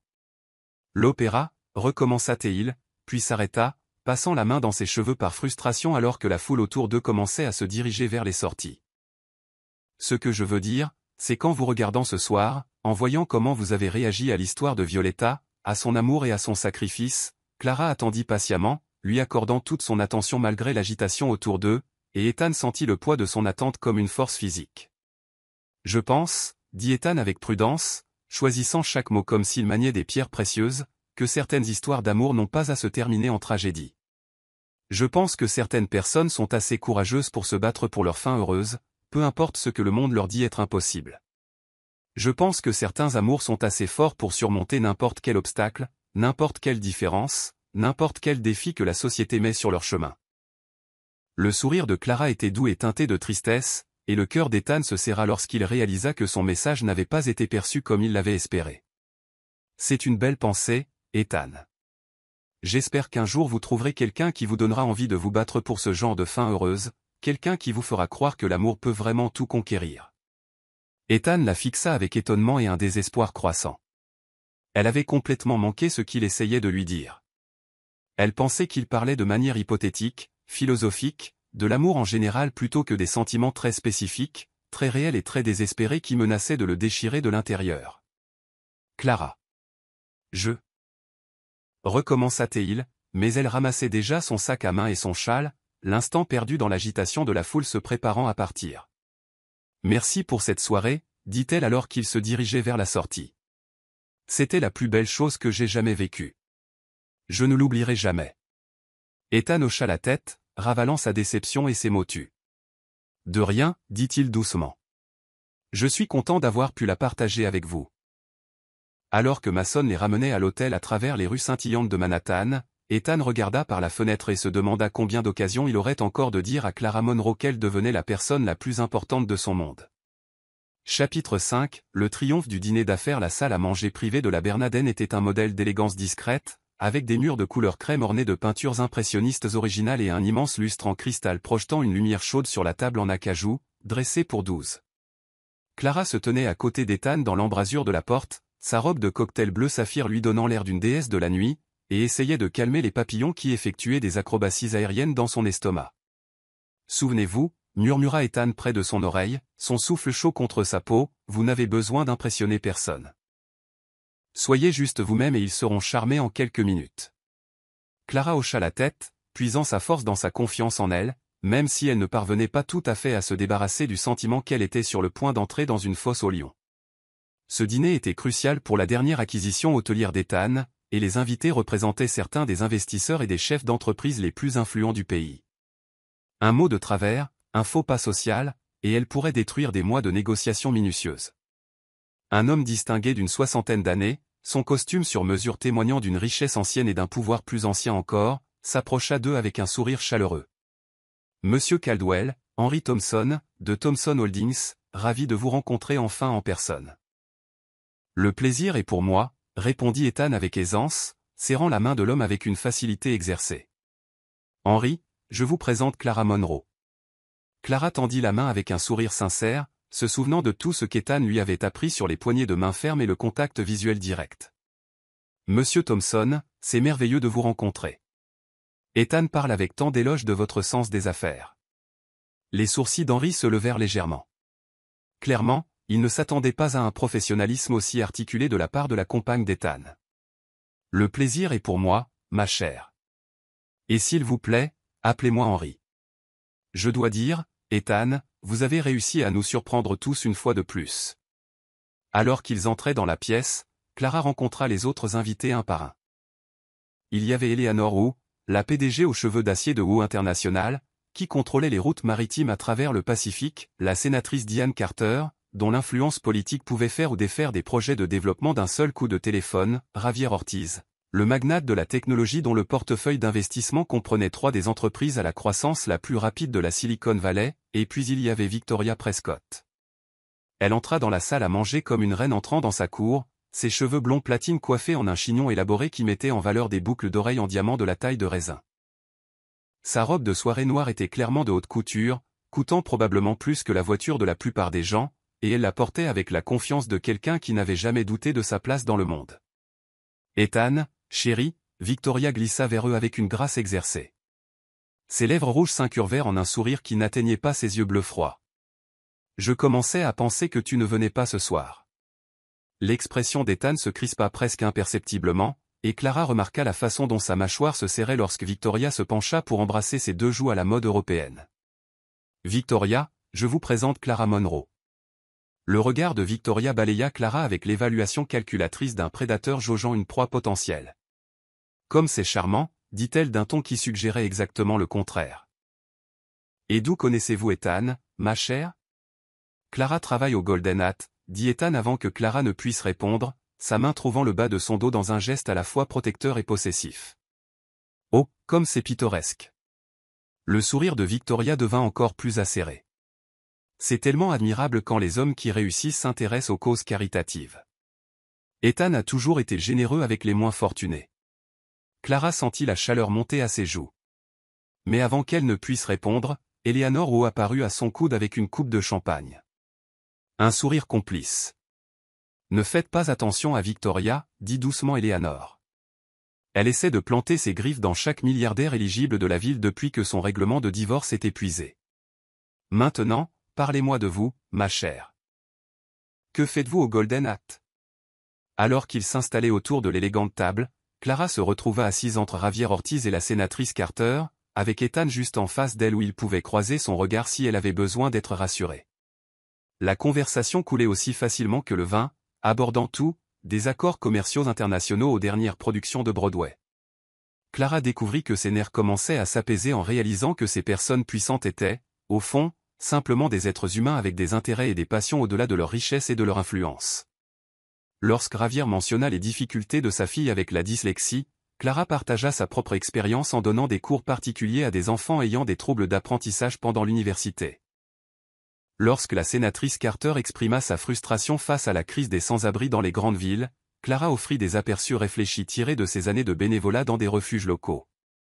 Vous savez, dit Eleanor ou pendant le plat de poisson, ses yeux sombres pétillants d'un intérêt sincère. Je suis en affaires depuis 30 ans et je peux généralement lire les gens en quelques minutes après les avoir rencontrés. Clara, vous avez quelque chose que la plupart des gens dans nos cercles ont oublié. L'authenticité. C'est rafraîchissant. Ethan regardait avec une admiration croissante Clara gagner la faveur de chaque personne à table avec sa chaleur sincère, réalisant qu'elle était extraordinaire. Parlez-nous de vos antécédents, ma chère, dit Henry Thompson, se penchant avec un intérêt de grand-père. Qu'est-ce qui vous a amené dans l'industrie hôtelière? Clara posa sa fourchette et sourit, son sang-froid complet malgré l'intensité de leur attention. J'ai grandi dans une famille où l'hospitalité signifiait quelque chose de différent du service 5 étoiles. Ma mère disait toujours que faire en sorte que quelqu'un se sente le bienvenu chez soi, que ce soit un palais ou un appartement d'une chambre, était l'un des cadeaux les plus importants que l'on puisse offrir. Lorsque j'ai commencé à travailler au Golden Hat, j'ai réalisé que le luxe n'est pas une question de nombre de fils ou de marque de champagne. Il s'agit de faire en sorte que chaque invité se sente important. La table se tut un instant, et Clara se demanda si elle avait dit quelque chose de mal. Puis Javier Ortiz commença à sourire, suivi d'Eleanor Wu, et bientôt toute la table hochait la tête en signe d'accord. Brillant, murmura la sénatrice Carter. Absolument brillant. En effet, acquiesça Henry Thompson. D'après mon expérience, les meilleurs chefs d'entreprise comprennent que le succès n'est pas une question de ce que vous avez. Il s'agit de ce que vous faites ressentir aux gens à propos d'eux-mêmes. Le sourire de Victoria était devenu de plus en plus forcé au fur et à mesure que la soirée progressait, et il devenait clair que Clara gagnait la faveur de chaque personne à table avec son charme authentique. Finalement, elle décida de frapper. Comme c'est fascinant, dit Victoria avec une fausse douceur, sa voix coupant l'atmosphère chaleureuse comme une lame. C'est si noble de votre part d'apporter une telle perspective à ces discussions. Dites-moi, Clara, que faisiez-vous exactement avant de commencer à travailler à l'hôtel? Je suis sûr que tout le monde adorerait entendre parler de vos expériences précédentes. La question était chargée d'intentions malveillantes, clairement conçue pour exposer les origines modestes de Clara et lui faire honte de ses humbles débuts. Clara sentit l'attention de la table se concentrer sur elle comme un projecteur. Et pendant un instant, la vieille honte familière essaya de lui monter à la gorge. Puis elle croisa le regard d'Ethan à travers la table. Il la regardait avec un tel encouragement chaleureux, une fierté et une affection si évidentes, que sa confiance lui revint en un éclair. Bien sûr, dit Clara avec aisance, rencontrant directement le regard de Victoria. J'ai eu 3 emplois tout en finissant mes études de commerce, vente au détail dans un grand magasin, serveuse dans un restaurant familial et tutrice d'enfants issus de familles à faible revenu. Cela m'a appris que le travail acharné a sa propre dignité, que chaque travail est important si vous le faites avec intégrité, et que l'éducation la plus précieuse vient souvent de la compréhension de la façon dont vit l'autre moitié. Elle marqua une pause, son sourire devenant radieux. Je n'échangerai ces expériences pour rien au monde. Elles m'ont appris à apprécier la qualité authentique, à valoriser la substance plutôt que l'apparence, et à reconnaître la différence entre les gens qui valent mon temps et les gens qui pensent simplement qu'ils le valent. Le dernier commentaire fut prononcé avec une diplomatie si élégante qu'il fallut un instant à Victoria pour réaliser qu'elle avait été complètement et publiquement remerciée. Lorsque le sens s'enfonça, son visage devint rouge de humiliation. Le reste de la table, cependant, éclata de rires chaleureux et d'applaudissements. Eleanor Wu tendit la main pour serrer celle de Clara, tandis qu'Henry Thompson leva son verre pour un toast impromptu. À Clara Monroe, déclara-t-il, qui vient de nous rappeler à tous pourquoi le caractère compte plus que le pédigré. Alors que les verres s'entrechoquaient autour de la table et que la conversation reprenait avec encore plus de chaleur qu'auparavant, Ethan croisa le regard de Clara et lui murmura 2 mots qui firent s'envoler son cœur, « Je suis fier ». À cet instant, entourée de certaines des personnes les plus puissantes du pays qui la traitaient comme une égale, Clara réalisa quelque chose qui l'enthousiasmait et la terrifiait à la fois. Elle était en train de tomber amoureuse d'Ethan Caldwell. Chapitre 6, le désastre du piano-bar. Les doigts d'Ethan tremblaient comme des feuilles d'automne dans une douce brise alors qu'il ajustait ses boutons de manchette en platine pour la 4e fois. Fixant son reflet dans le miroir orné de sa suite pentouse, l'homme qu'il voyait lui ressemblait peu au milliardaire confiant qui dirigeait les salles de conférence et concluait des affaires de plusieurs millions de dollars avec une facilité décontractée. Cet homme avait la vulnérabilité inscrite sur chaque ligne de son visage, l'espoir et la terreur se faisant la guerre dans ses yeux sombres, et le genre d'énergie nerveuse qui venait du fait de se tenir au bord soit du plus grand triomphe, soit de l'échec le plus dévastateur de sa vie. Le piano-bar du Golden Hat avait été transformé en quelque chose issu des rêves les plus romantiques jamais rêvés. Des centaines de bougies piliers vacillaient dans l'espace intime, leur chaude lumière dorée dansant sur les verres en cristal et les surfaces en acajou poli. L'odeur des roses blanchesses préférées de Clara, qu'il avait découverte en soudoyant le fleuriste qui livrait à son modeste appartement parfumait l'air de leur fragrance douce et délicate. Le piano à queue Steinway avait été poli jusqu'à la perfection d'un miroir, positionné parfaitement pour capter la lumière des bougies et créer une atmosphère d'enchantement romantique telle que même le cœur le plus cynique serait ému de croire aux contes de fées. Ethan avait passé des heures cet après-midi à répéter le morceau qu'il prévoyait de jouer pour Clara, la nocturne en mi bémol majeur de Chopin, une composition d'une beauté envoûtante qu'il avait toujours émue mais qui porterait maintenant le poids de ses sentiments les plus profonds et les plus vulnérables. Ses doigts connaissaient chaque note par cœur, avaient joué ce morceau d'innombrables fois au fil des ans, mais ce soir, ce serait différent. Ce soir, chaque note serait un mot qu'il ne pouvait pas prononcer, chaque phrase une déclaration d'amour trop précieuse et fragile pour le simple langage. Le Steinway noir semblait l'appeler à travers la pièce, ses touches brillant comme des dents d'ivoire à la lumière des bougies, attendant de donner voix aux émotions qui s'étaient accumulées dans sa poitrine pendant des jours, comme la pression dans une bouteille de champagne, prête à éclater en une symphonie d'amour pur et non diluée. Mason Everett se tenait dans l'embrasure de la porte, observant les préparatifs nerveux de son meilleur ami avec une inquiétude amusée. « Tu sais, dit doucement Mason, tu pourrais juste lui dire ce que tu ressens. Utiliser de vrais mots. Concept révolutionnaire, je sais. » J'ai essayé les mots, répondit Ethan, desserrant sa cravate pour la renouer quelques instants plus tard. À l'opéra, j'ai essayé de lui dire que certaines histoires d'amour n'ont pas à se terminer en tragédie, et elle a complètement manqué le point. Elle a cru que je parlais de manière hypothétique de l'amour en général, pas de nous. Peut-être parce qu'il n'y a pas encore de nous, souligna Mason avec la franchise brutale que seul un ami de longue date pouvait offrir. Peut-être qu'elle ne voit pas ces indices parce qu'elle ne croit pas que quelqu'un comme toi puisse réellement tomber amoureux de quelqu'un comme elle. Ethan s'arrêta dans son va-et-vient, les mots de Mason le frappant comme un coup physique. Quelqu'un comme elle? Clara est extraordinaire. Elle est intelligente, compatissante, belle. Je ne te contredis pas, interrompit Mason. Je te dis ce qu'elle pense probablement. Tu es un milliardaire, Ethan. Tu sors avec des mannequins et des mondaines. Clara travaille dans un hôtel et a grandi dans une famille ouvrière. Dans son esprit, tu es probablement juste gentil avec ton employé, pas faux amoureux. La pensée que Clara puisse se considérer comme indigne de son amour fit souffrir Ethan de frustration. Comment pouvait-elle ne pas voir ce qu'il voyait lorsqu'il la regardait? Comment pouvait-elle ne pas comprendre que son authenticité, son cœur sincère, sa grâce naturelle rendaient toutes les autres femmes qu'il avait jamais connues comme une pâle imitation de la vraie beauté? Alors ce soir doit être parfait, dit Ethan avec une détermination tranquille. Elle doit comprendre que ce n'est pas un geste caritatif ou un arrangement temporaire. Elle doit voir qu'elle est devenue la personne la plus importante de mon monde. 1 heure plus tard, Clara se dirigea vers le piano-bar, son pouce accélérant d'anticipation et de curiosité concernant l'invitation mystérieuse d'Ethan à le rejoindre là après le dîner. Elle s'était changée pour une robe d'une simplicité extrême, soie noire de minuit qui épousait ses courbes comme de la lumière d'étoiles liquides et tombait juste au-dessus de ses genoux, associée à de délicates boucles d'oreilles en perles qui captaient la lumière lorsqu'elle bougeait. Ses cheveux tombaient en douces vagues autour de ses épaules, et elle avait appliqué juste une touche de rouge à lèvres couleur rose qui rendait ses lèvres pulpeuses comme si elles étaient destinées à être embrassées. Le piano-bar du Golden Hat était légendaire parmi ceux qui fréquentaient les cercles les plus exclusifs de la ville, un sanctuaire intime où les célébrités et les magnats des affaires se réunissaient pour déguster des cocktails et de la musique de classe mondiale dans une atmosphère d'élégance sophistiquée que l'argent ne pouvait acheter et que le goût ne pouvait simuler. Ce soir, cependant, l'espace familier avait été transformé en quelque chose qui appartenait aux pages des romans les plus romantiques jamais écrits. L'éclairage était plus doux que d'habitude, créant des bassins de chaleur dorée qui semblaient embrasser chaque surface qu'ils touchaient. Des bougies vacillaient sur chaque table, leurs flammes dansant dans des porte-cristaux qui projetaient des prismes arc-en-ciel sur le bois sombre et les luminaires en laiton. L'air était épais du parfum des roses et de quelque chose d'autre, l'anticipation, peut-être, ou le genre de magie qui se produisait lorsque deux cœurs étaient sur le point d'entrer en collision de la plus belle des manières.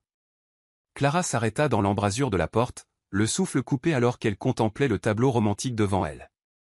Le piano-bar était étonnamment vide pour un vendredi soir, avec seulement quelques couples dispersés aux petites tables rondes entourant le piano, leur conversation calme créant un doux murmure qui semblait rehausser plutôt que perturber l'atmosphère intime. Et là, assis sur le tabouret du piano comme s'il y avait été placé par les dieux de la romance eux-mêmes, se trouvait Ethan. Il avait desserré sa cravate et retroussé ses manches, transformant sa tenue de travail habituelle en quelque chose de plus détendu et accessible. Ses cheveux sombres captaient la lumière des bougies alors qu'il bougeait, et Clara pouvait voir la ligne élégante de son profil alors que ses doigts se déplaçaient sur les touches dans une douce mélodie d'échauffement qui flottait dans l'espace comme une promesse murmurée.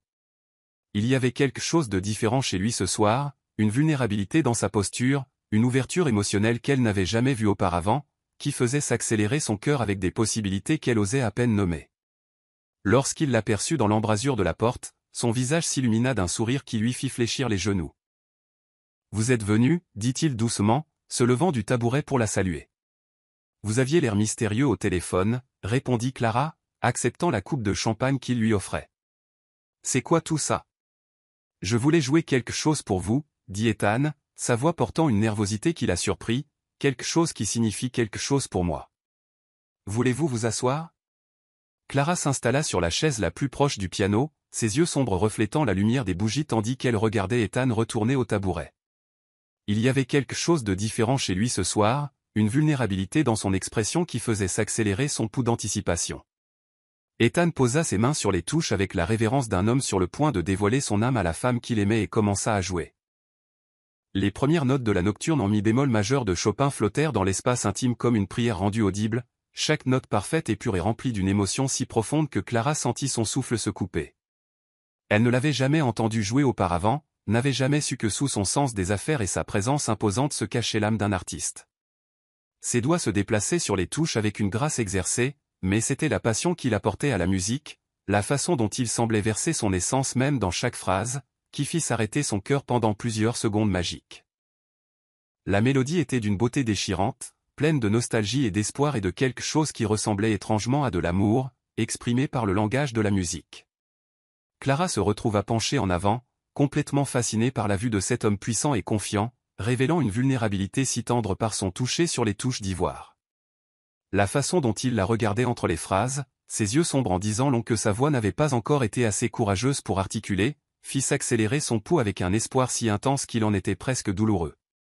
Ce n'était pas juste de la musique, c'était une conversation, une confession, une lettre d'amour écrite en notes et en silence et dans l'espace entre les battements de cœur. Chaque phrase semblait choisie spécifiquement pour elle, chaque changement de dynamique conçu pour lui dire quelque chose que les mots seuls ne pourraient jamais transmettre. La lumière des bougies attrapait l'or dans ses cheveux sombres pendant qu'il jouait, et Clara pensa qu'elle n'avait jamais rien vu d'aussi beau que cet instant, cet homme, cette scène romantique parfaite qui semblait trop magique pour être réelle. Ethan s'approchait du passage culminant, le moment où la mélodie s'envolait le plus haut et le plus passionnément, où il prévoyait de passer des notes de Chopin à ses propres mots. Son cœur battait contre ses côtes alors qu'il se préparait à prononcer l'amour qui menaçait d'éclater de sa poitrine comme la lumière du soleil à travers les nuages d'orage. Clara le regardait avec une attention si ravie, une émotion si évidente brillant dans ses yeux sombres, qu'il se sentit certain qu'elle pouvait voir directement dans son âme. La musique montait autour d'eux, les enveloppant dans un cocon de beauté et de possibilités, et Ethan ouvrit la bouche pour prononcer les mots qui allaient tout changer entre eux. « C'est ma chanson », hurla une voix qui pouvait probablement être entendue à 3 pâtés de maison. « Et, pianiste, joue ma chanson. » Clara et Ethan se tournèrent avec horreur pour voir un homme d'affaires massivement ivre en costume froissé se balancer dangereusement au bar, sa cravate de travers et son visage rougi par l'alcool. Le barman essayait sans succès de le convaincre de baisser la voix, mais l'homme n'en avait cure. « J'adore cette chanson », continua l'invité ivre, complètement inconscient de la scène romantique qu'il était en train de détruire. « Mais tu la joues tout faux. Laisse-moi te montrer comment on fait. » Avant que quiconque ne puisse l'arrêter, l'homme ivre se précipita vers le piano, trébuchant sur les chaises et renversant une petite table dans son enthousiasme. Les doigts d'Ethan se figèrent sur les touches alors que l'homme d'affaires ivre atteignait le piano et se mettait à chanter à tue-tête, sauf qu'il chantait les paroles de My Way sur l'air de la nocturne de Chopin. Il did it my way, il tituba faux, les bras écartés dans une pose qui aurait été dramatique s'il ne se balançait pas dangereusement près de tomber. Yes, it was my way. Les quelques autres invités du piano bar essayaient d'étouffer leur rire tandis que le barman appelait frénétiquement la sécurité. Ethan resta figé sur le tabouret du piano, regardant son moment romantique soigneusement planifié se désintégrer dans le chaos total. Mais ensuite, il entendit quelque chose qui fit s'envoler son cœur malgré le désastre qui se déroulait autour d'eux. Clara était en train de rire, non pas le rire poli et retenu de quelqu'un essayant d'être diplomate dans une situation embarrassante, mais un rire authentique, joyeux, incontrôlable qui illuminait tout son visage et faisait pétiller ses yeux comme des étoiles. Elle se tenait les côtes, des larmes de joie coulant sur ses joues tandis que l'homme d'affaires ivre continuait son massacre enthousiaste de Sinatra et de Chopin simultanément. And now the end is near, continua l'homme, complètement inconscient du fait que des gardes de sécurité approchaient des deux côtés, and so he faced the final curtain. Clara regarda Ethan, vit son expression de mortification totale, et d'une manière ou d'une autre, cela rendit tout encore plus drôle. Je suis désolé, halta-t-elle entre deux accès de rire, mais c'est la chose la plus ridicule que j'ai jamais vue de ma vie. Ethan la regarda, puis commença à sourire. Le sourire devint un rire qui correspondait à celui de Clara, pure joie. Son moment romantique parfait était devenu la pire performance musicale de l'hôtel, mais d'une manière ou d'une autre, cela le rendait parfait. La sécurité réussit finalement à escorter l'homme d'affaires chantant hors du piano-bar, hurlant toujours My Way alors qu'il disparaissait dans le hall. Mais à ce moment-là, Ethan et Clara riaient tous les deux si fort qu'ils pouvaient à peine respirer. « Je suis tellement désolé », dit Ethan lorsqu'il parvint enfin à reprendre son souffle. « C'était censé être. » « Eh bien, c'était censé être romantique. »« C'était parfait, » dit Clara, essuyant des larmes de rire de ses yeux. « Absolument parfait. » Ethan la regarda avec étonnement. « Parfait ?» Clara, c'était un désastre complet. « Non, » dit Clara doucement, son expression devenant soudainement sérieuse malgré le sourire qui jouait encore sur ses lèvres. C'était réel. Et le réel est toujours plus beau que le parfait. À cet instant, assis dans l'épave de ses plans romantiques avec le rire de Clara résonnant encore à ses oreilles, Ethan réalisa quelque chose qui lui coupa le souffle. Il n'était pas seulement en train de tomber amoureux de Clara Monroe. Il était complètement, irrévocablement, désespérément amoureux d'elle. Et le meilleur, c'est qu'elle était en train de tomber amoureuse de lui aussi. Chapitre 7, la vérité du match de polo. Le Hampton Polo Club s'étendait sur des terrains verts manucurés comme quelque chose sorti d'un rêve, ses pavillons blancs immaculés et ses jardins fleuris créant la toile de fond parfaite pour l'événement sportif le plus exclusif de New York. Clara se tenait à côté d'Ethan sur l'herbe émeraude, regardant les spectateurs élégamment vêtus arriver dans des voitures de luxe et des tenues de créateurs qui coûtaient plus que les salaires annuels de la plupart des gens. Son propre ensemble, une robe d'été blanche fluide et un chapeau à large bord qu'Ethan avait insisté pour lui acheter lui donnait l'impression d'être entré dans une scène de Gatsby le Magnifique. « Je n'ai jamais rien vu de tel », murmura Clara, regardant les chevaux de rastonner à travers le terrain à la poursuite de la petite balle blanche, leur cavalier maniant des maillets avec une précision exercée. C'est comme regarder de la poésie en mouvement. Ethan sourit, son cœur se gonflant d'une chaleur familière devant son émerveillement sincère. Après 5 jours passés ensemble, il était devenu accro à voir le monde à travers les yeux de Clara. La façon dont elle trouvait la beauté et le sens dans des expériences que la foule riche autour d'eux tenait pour acquises, tandis que les autres invités sirotaient du champagne et potinaient sur les portefeuilles d'actions et les scandales mondains, Clara était complètement absorbée par l'habileté et l'athlétisme du sport lui-même. Les chevaux sont incroyables, continua-t-elle, protégeant ses yeux de sa main pour mieux observer l'action. Regardez la façon dont la jument alezane anticipe les besoins de son cavalier. C'est comme s'ils lisaient dans les pensées l'un de l'autre. Vous vous y connaissez en chevaux, demanda Ethan, surpris et charmé par cette nouvelle facette de sa personnalité. Le sourire de Clara était doux, empreint de souvenirs.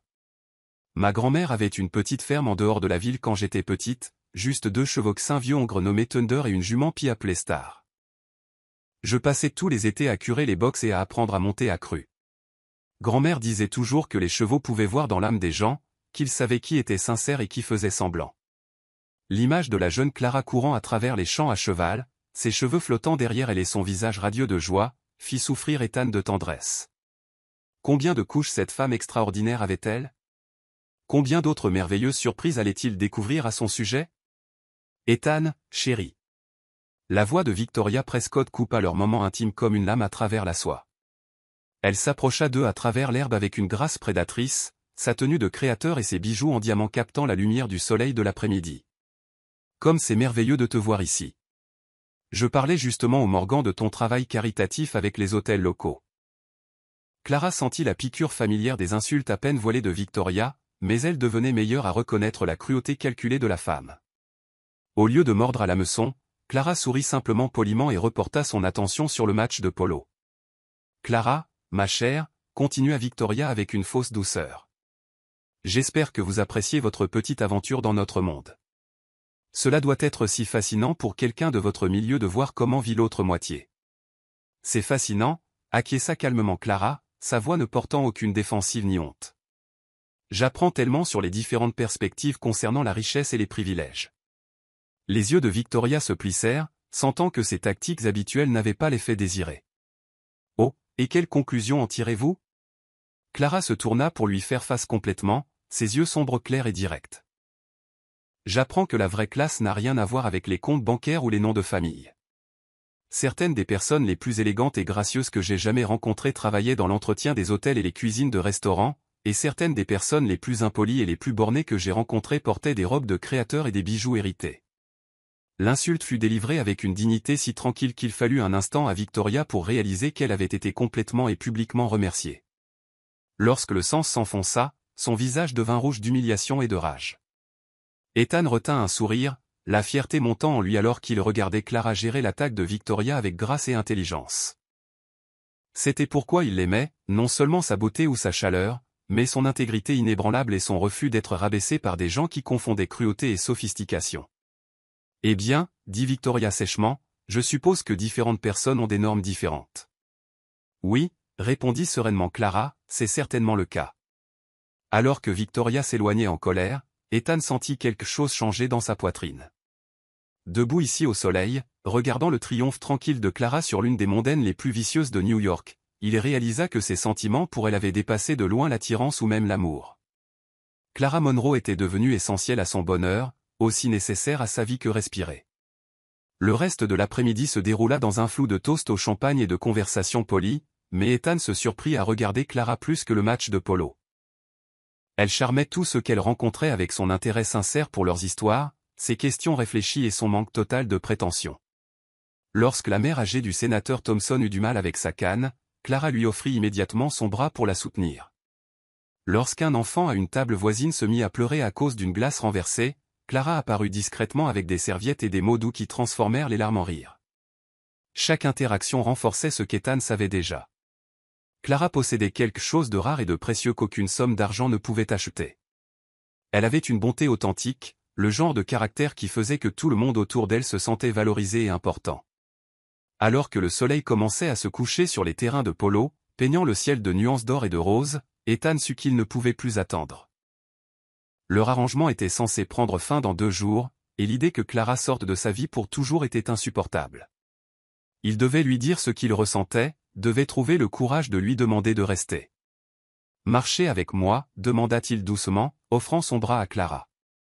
Alors que la foule commençait à se disperser, ils s'éloignèrent des pavillons vers un bosquet tranquille de chênes au bord de la propriété. Les bruits de conversation et de rire s'estompant derrière eux. La main de Clara reposait légèrement sur le bras d'Ethan, et il pouvait sentir la chaleur de son contact à travers la manche de sa chemise. « Merci pour aujourd'hui » dit Clara alors qu'il s'arrêtait sous les branches étendues d'un chêne ancien. Je sais que traiter avec des gens comme Victoria n'est pas agréable, mais vous regardez naviguer dans ces situations sociales m'a tant appris sur la grâce sous la pression. Ethan se tourna pour lui faire face, son cœur battant contre ses côtes avec une énergie nerveuse. La lumière dorée filtrant à travers les feuilles faisait briller sa peau comme du miel, et il pensa qu'il n'avait jamais rien vu de plus beau de toute sa vie. « Clara » commença-t-il, sa voix plus rauque qu'il ne l'avait voulu. « J'ai besoin de vous demander quelque chose. » Elle leva les yeux vers lui avec ses yeux sombres et lumineux, et Ethan sentit ses mots soigneusement planifiés se disperser comme des feuilles dans le vent. Comment pouvait-il expliquer qu'elle avait tout changé pour lui? Comment pouvait-il lui dire que l'idée de retourner à son pantouse vide, à ses obligations sociales creuses, à ses relations insignifiantes lui semblait être une mort vivante? Notre arrangement, recommença-t-il, puis s'arrêta, passant la main dans ses cheveux par frustration. Ce que je veux dire, c'est que lorsque cette semaine se terminera, Clara attendit patiemment, sa tête inclinée de cette manière qu'elle avait lorsqu'elle accordait toute son attention à quelqu'un. Je me demandais si vous envisageriez de prolonger notre accord, dit Ethan avec prudence, essayant de trouver des mots qui ne l'effraieraient pas. Les avantages commerciaux ont été significatifs, et je pense que nous travaillons bien ensemble. Peut-être pourrions-nous discuter d'un arrangement à plus long terme. L'expression de Clara changea, et Ethan vit quelque chose vaciller sur son visage qui ressemblait à de la déception. Un arrangement à plus long terme, répéta T.L. lentement. Oui, dit Ethan, encouragé par ce qu'il prit pour de l'intérêt. Plus d'événements, plus d'opportunités pour vous de découvrir ce monde. La compensation serait considérablement augmentée, bien sûr. Clara resta silencieuse un long moment, regardant les terrains de polo où les chevaux paissaient paisiblement dans la lumière déclinante. Quand elle parla finalement, sa voix était d'un neutre prudent. C'est très généreux, Ethan. Est-ce que je peux y réfléchir? Bien sûr, dit Ethan, bien que quelque chose dans son ton lui serra la poitrine d'inquiétude. Prenez tout le temps qu'il vous faut. Alors qu'il marchait en silence complice vers la voiture, Ethan se dit que l'hésitation de Clara était naturelle. Elle était pratique, elle considérait ses options.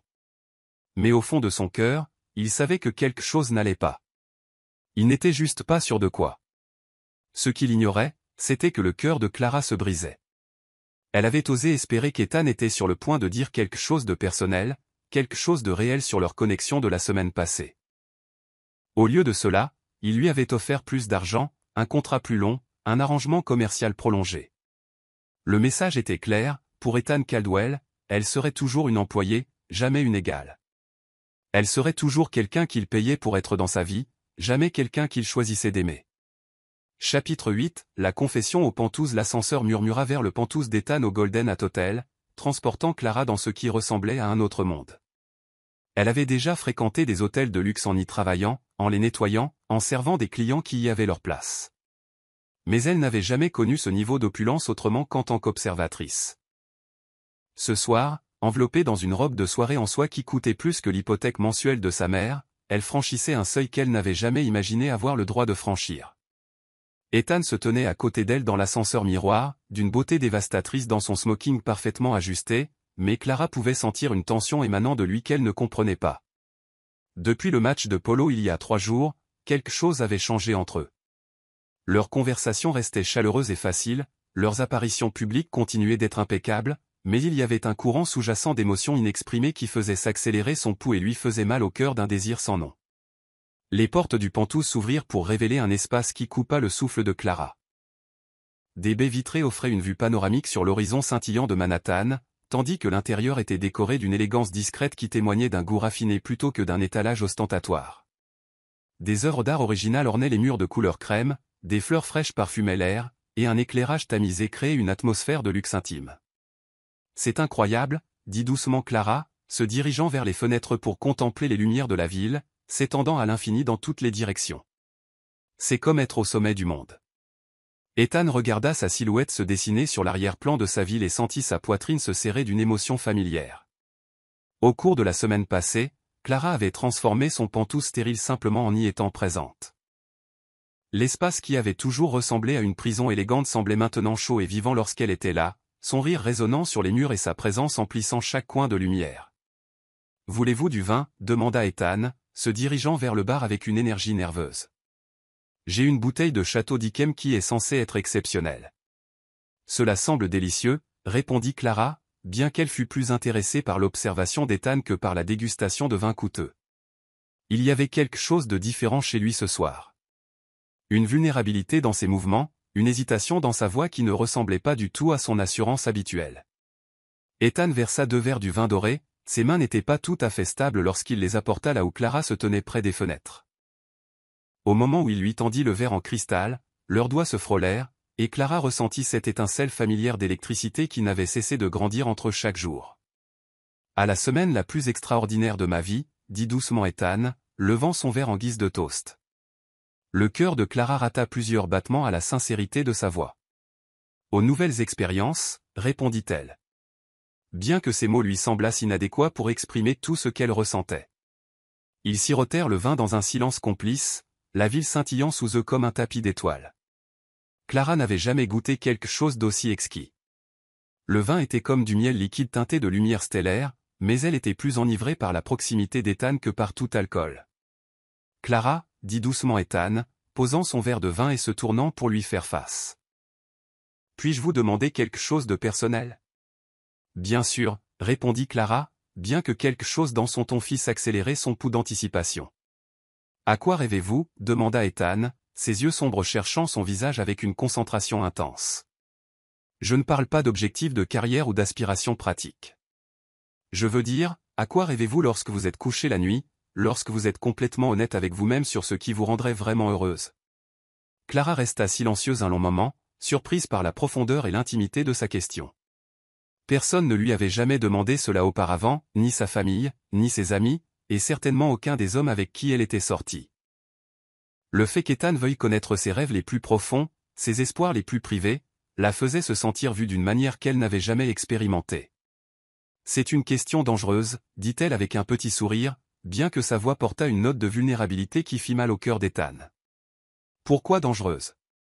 Parce que si je vous dis la vérité, vous penserez que je suis naïve ou folle, ou que je vis dans un monde fantastique qui n'existe pas. » Ethan se rapprocha d'elle, assez près pour qu'elle puisse voir les paillettes dorées dans ses yeux sombres, assez près pour capter le parfum subtil de son eau de Cologne mélangé à quelque chose qui lui était propre. « Essayez, » dit-il doucement.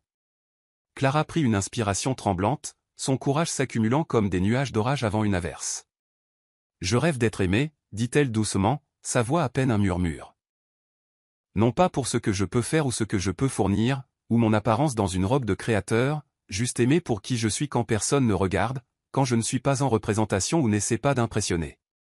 Je rêve de compter pour quelqu'un autant qu'il compte pour moi. » Elle fit une pause, ses yeux sombres reflétant les lumières de la ville comme des miroirs. « Je rêve de rentrer chez moi auprès de quelqu'un qui est heureux de me voir juste parce que c'est moi, quelqu'un qui sait que je mange de la glace au petit déjeuner quand je suis triste, que je pleure devant les publicités avec des chiots, que je dors toujours avec l'ours en peluche que j'ai depuis mes 7 ans. Quelqu'un qui trouve ces choses attachantes au lieu d'embarrassantes. » Ethan sentit son souffle se bloquer dans sa gorge. Tout ce qu'elle décrivait, la connaissance intime, l'acceptation inconditionnelle, la joie pure d'être simplement ensemble était exactement ce qu'il voulait lui donner, ce à quoi il rêvait de lui donner depuis le moment où ils s'étaient rencontrés. « Je rêve de dimanche matin où nous ne quittons pas le lit sauf pour faire du café, » continua Clara, sa voix devenant plus forte alors qu'elle s'autorisait à exprimer ses désirs les plus profonds, de nous disputer sur ce qu'il faut regarder à la télévision puis de nous endormir enlacés sur le canapé, de quelqu'un qui me tient la main pendant les films effrayants et ne rit pas quand je sursaute au moment prévisible. Elle se retourna vers la fenêtre, son reflet spectral dans la vitre. Des rêves stupides, n'est-ce pas? Dans un monde où les gens ont des jets privés, des maisons de vacances et des ressources illimitées, je rêve de nous tenant la main pendant les films. Non pas stupide, dit Ethan, sa voix rauque d'émotion. Magnifique. Les plus beaux rêves que j'ai jamais entendus. Clara le regarda avec surprise, frappée par l'intensité de sa voix. La façon dont il la regardait, comme si elle était la chose la plus précieuse qu'il ait jamais vue. Clara, dit Ethan, se rapprochant encore d'elle, assez près pour qu'elle puisse sentir la chaleur émanant de son corps. Et si je vous disais que vous comptez déjà pour quelqu'un de cette manière? Et si je vous disais que quelqu'un pense à vous dès le matin, est au courant de vos petits déjeuners à la glace et de votre ours en peluche, et trouve ces choses parfaites? Le cœur de Clara s'accéléra d'anticipation.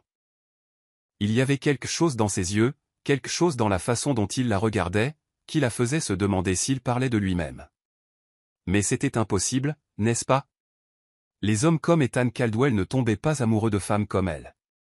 Ethan, murmura-t-elle, sa voix tremblant d'espoir et de peur à parts égales. Et si quelqu'un était en train de tomber amoureux de vous depuis le moment où vous l'avez défendu contre une réceptionniste impolie? Continua Ethan, sa main se levant pour lui caresser la joue avec une tendresse infinie. Et si quelqu'un pensait que vous êtes la femme la plus extraordinaire qu'il ait jamais rencontrée, et que l'idée de vous laisser sortir de sa vie était... La sonnerie stridente du téléphone brisa le moment intime comme du verre heurtant du béton. Ethan se figea, sa main toujours sur le visage de Clara, ses yeux se fermant de frustration tandis que le téléphone continuait son appel insistant. « Ne réponds pas » murmura Clara, le cœur serré, alors qu'elle réalisait ce qu'Ethan était sur le point de dire. Le téléphone sonna à nouveau, et la mâchoire d'Ethan se contracta, signe d'une lutte interne évidente. « Je dois répondre, dit-il à contre-cœur. Mon avocat a dit qu'il pourrait appeler ce soir à propos de l'accord Thompson. Si je ne réponds pas, Clara recula, le charme rompu, la réalité s'écrasant autour d'eux comme de l'eau froide. Bien sûr, dit-elle, forçant un sourire qui n'atteignit pas ses yeux. Les affaires d'abord. Ethan hésita un instant, manifestement partagé entre ses obligations professionnelles et son désir de finir ce qu'il avait commencé, mais des années de conditionnement l'emportèrent, et il se dirigea vers le téléphone avec une réticence évidente. Simon, répondit Ethan, la voix tendue par une frustration à peine réprimée. Ça a intérêt à être important.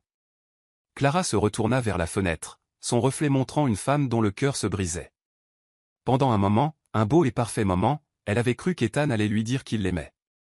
Elle avait pensé que leur connexion était réelle, que la semaine passée avait compté autant pour lui que pour elle. Mais le téléphone qui sonnait était un rappel brutal de leur monde différent.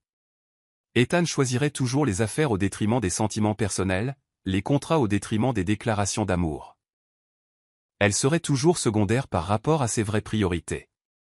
Alors que la voix d'Ethan traînait derrière elle, discutant de contrats, de négociations et de marges bénéficiaires, Clara réalisa quelque chose qui à la fois lui brisa le cœur et la libéra. Elle méritait mieux que d'être le second choix de quelqu'un. Chapitre 9, l'exigence du conte de fées. Le soleil matinal filtrait par les baies vitrées du bureau d'Ethan aux pentouses, projetant des rectangles dorés sur le tapis persan où Clara se tenait, les mains jointes derrière le dos, essayant de maintenir son calme. Cette jour leur arrangement était officiellement terminé, et elle se sentait comme au bord d'une falaise, sur le point de perdre tout ce qui avait commencé à compter pour elle. Ethan était assis derrière son immense bureau en acajou, d'une beauté dévastatrice dans son costume anthracite parfaitement ajusté, mais Clara pouvait voir la tension dans ses épaules, la façon dont ses doigts tambouraient sur le cuir du bureau avec une énergie nerveuse. Le chèque de $50 000 gisait entre eux comme un drapeau blanc de reddition, mais aucun d'eux ne l'avait touché. Alors, dit doucement Clara. Sa voix était soigneusement contrôlée malgré la tempête d'émotions qui faisait rage dans sa poitrine. Je suppose que c'est tout. Ethan leva les yeux vers elle avec ses yeux sombres qui avaient hanté ses rêves pendant une semaine, et Clara y vit quelque chose qui fit rater plusieurs battements à son cœur. De la douleur, du désir, et quelque chose d'autre qui ressemblait presque à de l'amour. Clara, dit Ethan, sa voix plus rauque que d'habitude. Avant que vous partiez, j'ai quelque chose que j'aimerais discuter avec vous. Le pouls de Clara s'accéléra d'espoir. Peut-être que l'interruption de la nuit dernière n'avait pas tout gâché. Peut-être qu'il allait enfin prononcer les mots qu'elle était désespérée d'entendre. Ethan se leva et contourna le bureau, réduisant la distance entre eux, jusqu'à ce que Clara puisse sentir son eau de Cologne, sentir la chaleur émanant de son corps. Il était assez proche pour toucher, assez proche pour embrasser, et Clara dut lutter contre l'envie irrésistible de se jeter dans ses bras et de le supplier de ne pas la laisser partir. Cette semaine a été. Ethan marqua une pause, passant sa main dans ses cheveux noirs dans un geste que Clara avait appris à reconnaître comme son signe de nervosité. Extraordinaire. Vous avez été extraordinaire, et je me trouve réticent à laisser cela se terminer. Le cœur de Clara commença à battre la chamade contre ses côtes. C'était ça. C'était le moment où Ethan allait lui dire qu'il l'aimait, où il allait lui demander de rester non pas comme son employé, mais comme sa partenaire, son égale, sa compagne choisie. J'ai une proposition à vous faire, continua Ethan, ses yeux ne quittant jamais son visage. Un arrangement permanent qui serait bénéfique pour nous deux. Quel genre d'arrangement, demanda Clara. Bien que quelque chose dans son ton lui serra l'estomac d'une crainte grandissante. Ethan se déplaça vers le mur de fenêtre, les mains jointes derrière le dos alors qu'il regardait l'horizon de la ville. J'aimerais vous installer dans votre propre appartement, quelque chose d'élégant, un endroit où vous seriez à l'aise. Upper East Side, peut-être, ou Tribeca si vous préférez quelque chose de plus artistique. Clara sentit le sang se retirer de son visage, mais elle se força à rester silencieuse, à le laisser finir tout ce qu'il essayait de dire.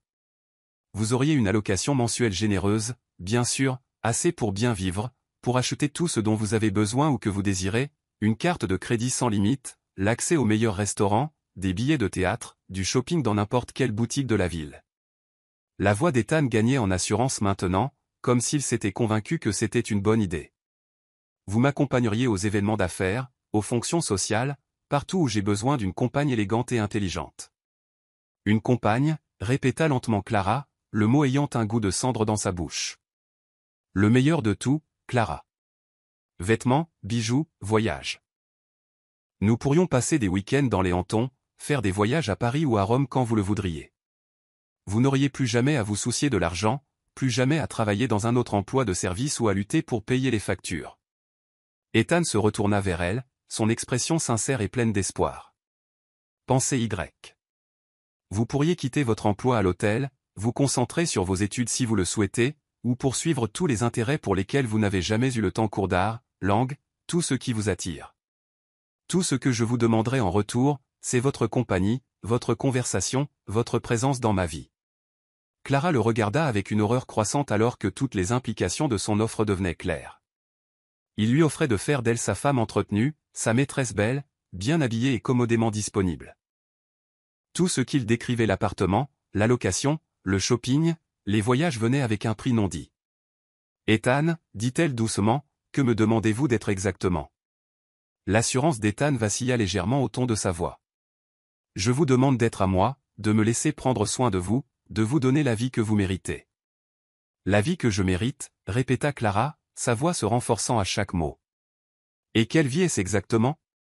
Être assise dans un appartement coûteux, à attendre que vous ayez du temps pour moi, être disponible chaque fois que vous avez besoin d'une belle potiche pour une fonction d'affaires, faire semblant d'être satisfaite des miettes d'attention que vous pouvez épargner entre les réunions de conseil et les parties de golf?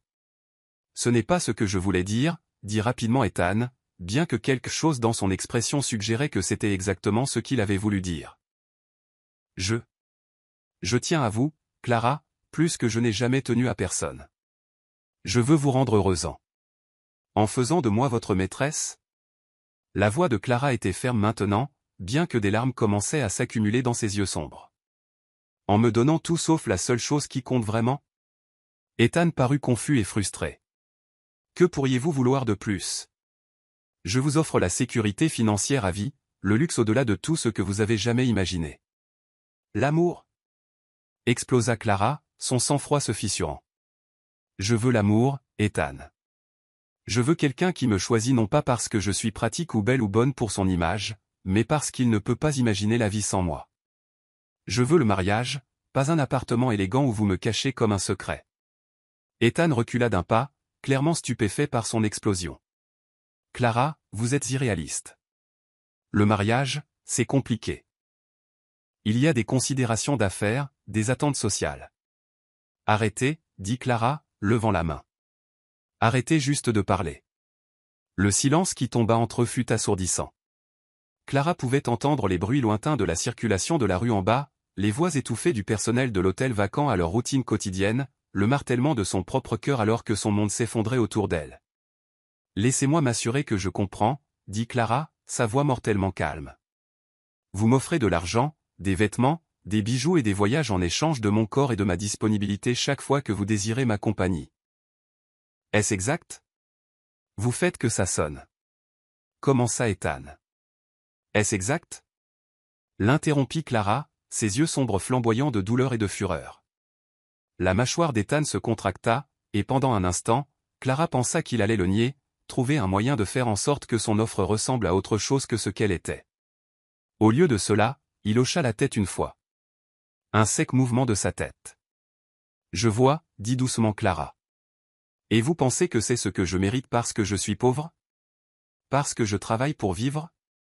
Parce que je n'ai pas de fonds fiduciaires ou de nom de famille qui ouvre des portes? Ce n'est pas comment ça, Ethan.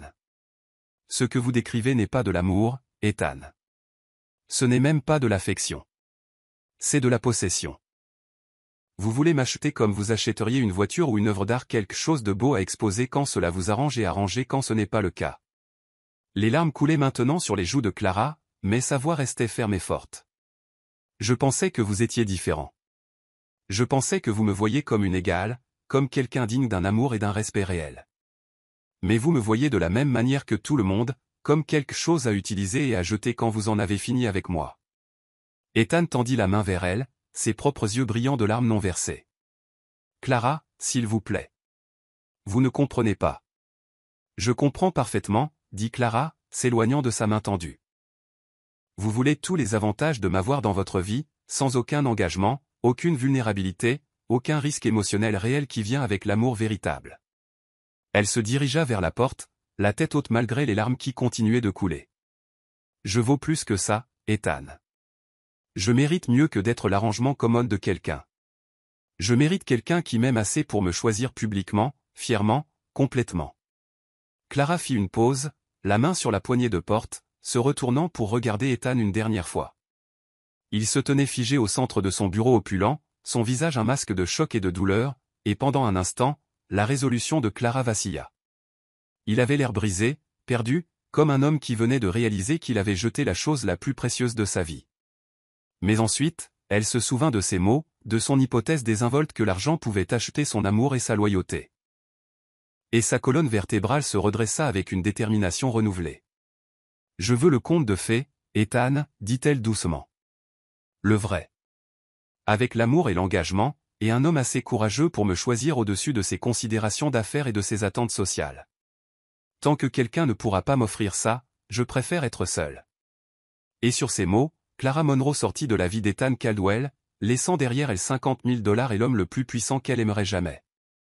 Chapitre 10, le sauvetage par le Chevalier Blanc. 3 semaines 21 jours depuis que Clara avait quitté sa vie, et Ethan se sentait mourir lentement de l'intérieur. Le Golden Gate Hotel continuait de fonctionner avec son efficacité habituelle. L'accord Thomson avait été conclu avec succès, et son compte en banque avait augmenté de plusieurs millions de dollars, mais rien de tout cela n'avait d'importance. Rien ne comptait sans le rire de Clara résonnant dans son pantouse. Sans sa douce présence transformant son monde stérile en quelque chose de chaud et de vivant. Ethan se tenait aux baies vitrées de son bureau, regardant la rue animée en bas sans vraiment rien voir. Mason Everett observait son meilleur ami avec une inquiétude croissante, notant le regard vide dans les yeux d'Ethan, la façon dont il touchait à peine sa nourriture, les innombrables nuits qu'il passait à jouer des chansons mélancoliques sur son piano jusqu'à l'aube. « Tu dois aller la voir, » dit doucement Mason depuis l'embrasure de la porte. Ethan ne se retourna pas. Elle a fait son choix très clair. Elle veut le conte de fées, et je suis apparemment incapable de le fournir. Parce que tu lui as offert tout sauf la seule chose qu'elle voulait vraiment, répondit Mason avec la brutalité honnête que seul un ami de longue date pouvait livrer. Tu lui as offert de l'argent et du luxe, et la chance d'être ta maîtresse. Ce que tu ne lui as pas offert, c'est ton cœur. J'ai essayé de lui dire ce que je ressentais, dit Ethan défensivement. Cette nuit-là dans le Penthouse, j'étais sur le point de... Sur le point de quoi? De lui dire que tu l'aimais? De lui demander de t'épouser. Parce que d'après ce que j'ai vu, tu lui as offert un arrangement commercial avec des avantages sexuels.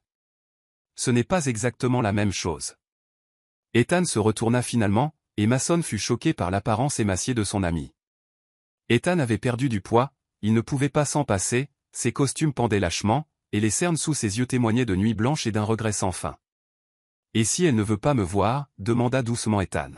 « Et si je vais la voir, et qu'elle me dit qu'il est trop tard ?» Alors au moins, tu sauras que tu as essayé, dit doucement Mason. Mais, Ethan, si tu n'essaies pas, si tu laisses l'orgueil et la peur t'empêcher de te battre pour la meilleure chose qui te soit jamais arrivée, tu le regretteras pour le reste de ta vie. De l'autre côté de la ville, Clara était assise dans le petit studio qu'elle partageait avec Lila Harper, fixant la lettre de rejet dans ses mains sans vraiment lire les mots. Elle avait postulé pour des dizaines d'emplois depuis qu'elle avait quitté le Golden Gate, mais d'une manière ou d'une autre, la nouvelle de son départ abrupt de l'établissement le plus prestigieux de l'industrie hôtelière s'était répandue. Personne ne voulait l'embaucher, personne ne voulait même l'interviewer, et ses économies diminuaient rapidement. Mais le stress financier n'était rien comparé à la douleur dans son cœur. Chaque matin, elle se réveillait en espérant que la douleur se serait estompée, qu'elle aurait cessé de s'ennuyer d'Ethan avec une intensité qui lui coupait le souffle. Au lieu de cela, chaque jour semblait pire que le précédent. « Ma chérie », dit doucement Lila, s'installant à côté de Clara sur le canapé d'occasion. « Tu as besoin de manger quelque chose. Tu te consumes. » Clara secoua la tête, incapable d'évoquer le moindre appétit. « Je vais bien. »« Non, ce n'est pas vrai. Tu es misérable. »« Tu l'aimes, Clara. » Quiconque a des yeux peut le voir et d'après ce que j'entends par les rumeurs de l'hôtel, il est tout aussi misérable que toi. Cela n'a pas d'importance, dit doucement Clara. L'amour ne suffit pas s'il ne peut pas me voir comme son égal. S'il ne peut pas m'offrir un vrai partenariat, un véritable engagement, alors nous n'avons pas d'avenir ensemble. Un coup sec à la porte de l'appartement interrompit leur conversation. Clara fronça les sourcils, ne s'attendant à aucun visiteur, surtout pas à 8 heures un mardi soir. Je vais ouvrir, dit Lila, se dirigeant vers la porte. Elle regarda par le judas et halta. Clara, tu dois voir ça. Clara la rejoignit à la petite fenêtre qui donnait sur l'escalier de secours, et son cœur s'arrêta complètement de battre. Ethan se tenait sur l'étroite plateforme métallique à l'extérieur de leur fenêtre du 4e étage, portant un jean et une simple chemise blanche au lieu de ses costumes coûteux habituels. Ses cheveux noirs étaient ébouriffés par le vent, et il tenait un bouquet de roses blanches. Mason et Everett se tenaient sur le trottoir en bas, leur souriant avec un amusement évident. « Qu'est-ce qu'il fait » murmura Clara, son cœur tambourinant contre ses côtes. Ethan leva les yeux et vit son visage dans la fenêtre. Même à plusieurs mètres de distance, Clara pouvait voir le mélange d'amour et de désespoir dans ses yeux sombres, la façon dont ses mains tremblaient légèrement alors qu'il tenait les fleurs. « Princesse Clara !» cria Ethan, sa voix portant clairement à travers la vitre. « J'ai besoin de vous parler. » Les mains de Clara se portèrent à sa bouche, les larmes coulant déjà sur ses joues. Il avait grimpé l'escalier de secours Ethan Caldwell, qui avait peur des hauteurs, qui possédait des ascenseurs et des jets privés, et toutes les commodités que l'argent pouvait acheter, avait grimpé 4 étages d'un escalier de secours branlant pour atteindre sa fenêtre. Avec des mains tremblantes, Clara déverrouilla la fenêtre et la poussa. L'air frais du soir se précipita dans le petit appartement, apportant avec lui le parfum des roses et le bruit de la circulation de la rue en bas. « Tu as peur des hauteurs » dit Clara, sa voix à peine un murmure. Terrifié, admit Ethan, ses jointures blanches alors qu'il agrippait la rampe métallique. « Mais j'ai plus peur de te perdre pour toujours. »« Ethan, qu'est-ce que tu fais ici » Ethan prit une profonde inspiration, ses yeux ne quittant jamais son visage.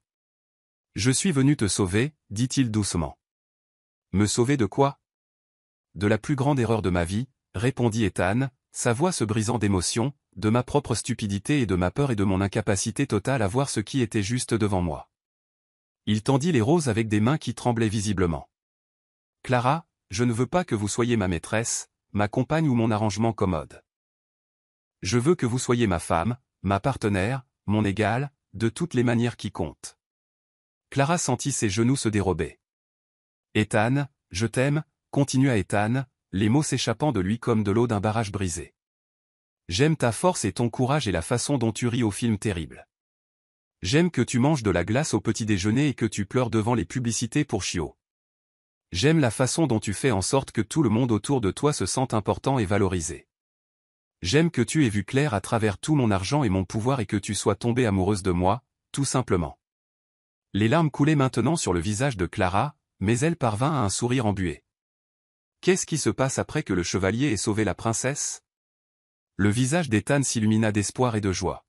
« Elle le sauve en retour, dit-il doucement, chaque jour pour le reste de leur vie. » Avec des mouvements qui semblaient se dérouler au ralenti, Ethan s'agenouilla sur l'étroite plateforme de l'escalier de secours. De sa poche, il sortit une petite boîte de velours et l'ouvrit pour révéler une bague de diamants simple et élégante. « C'était celle de ma grand-mère, » dit Ethan, la voix serrée par l'émotion.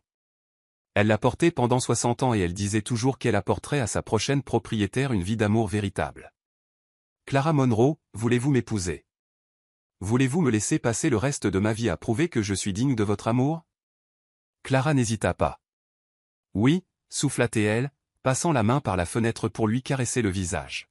« Oui, oui, oui. » Ethan glissa la bague à son doigt avec des mains tremblantes, puis la tira vers lui pour un baiser qui était tout ce vers quoi leur conte de fées s'était dirigé.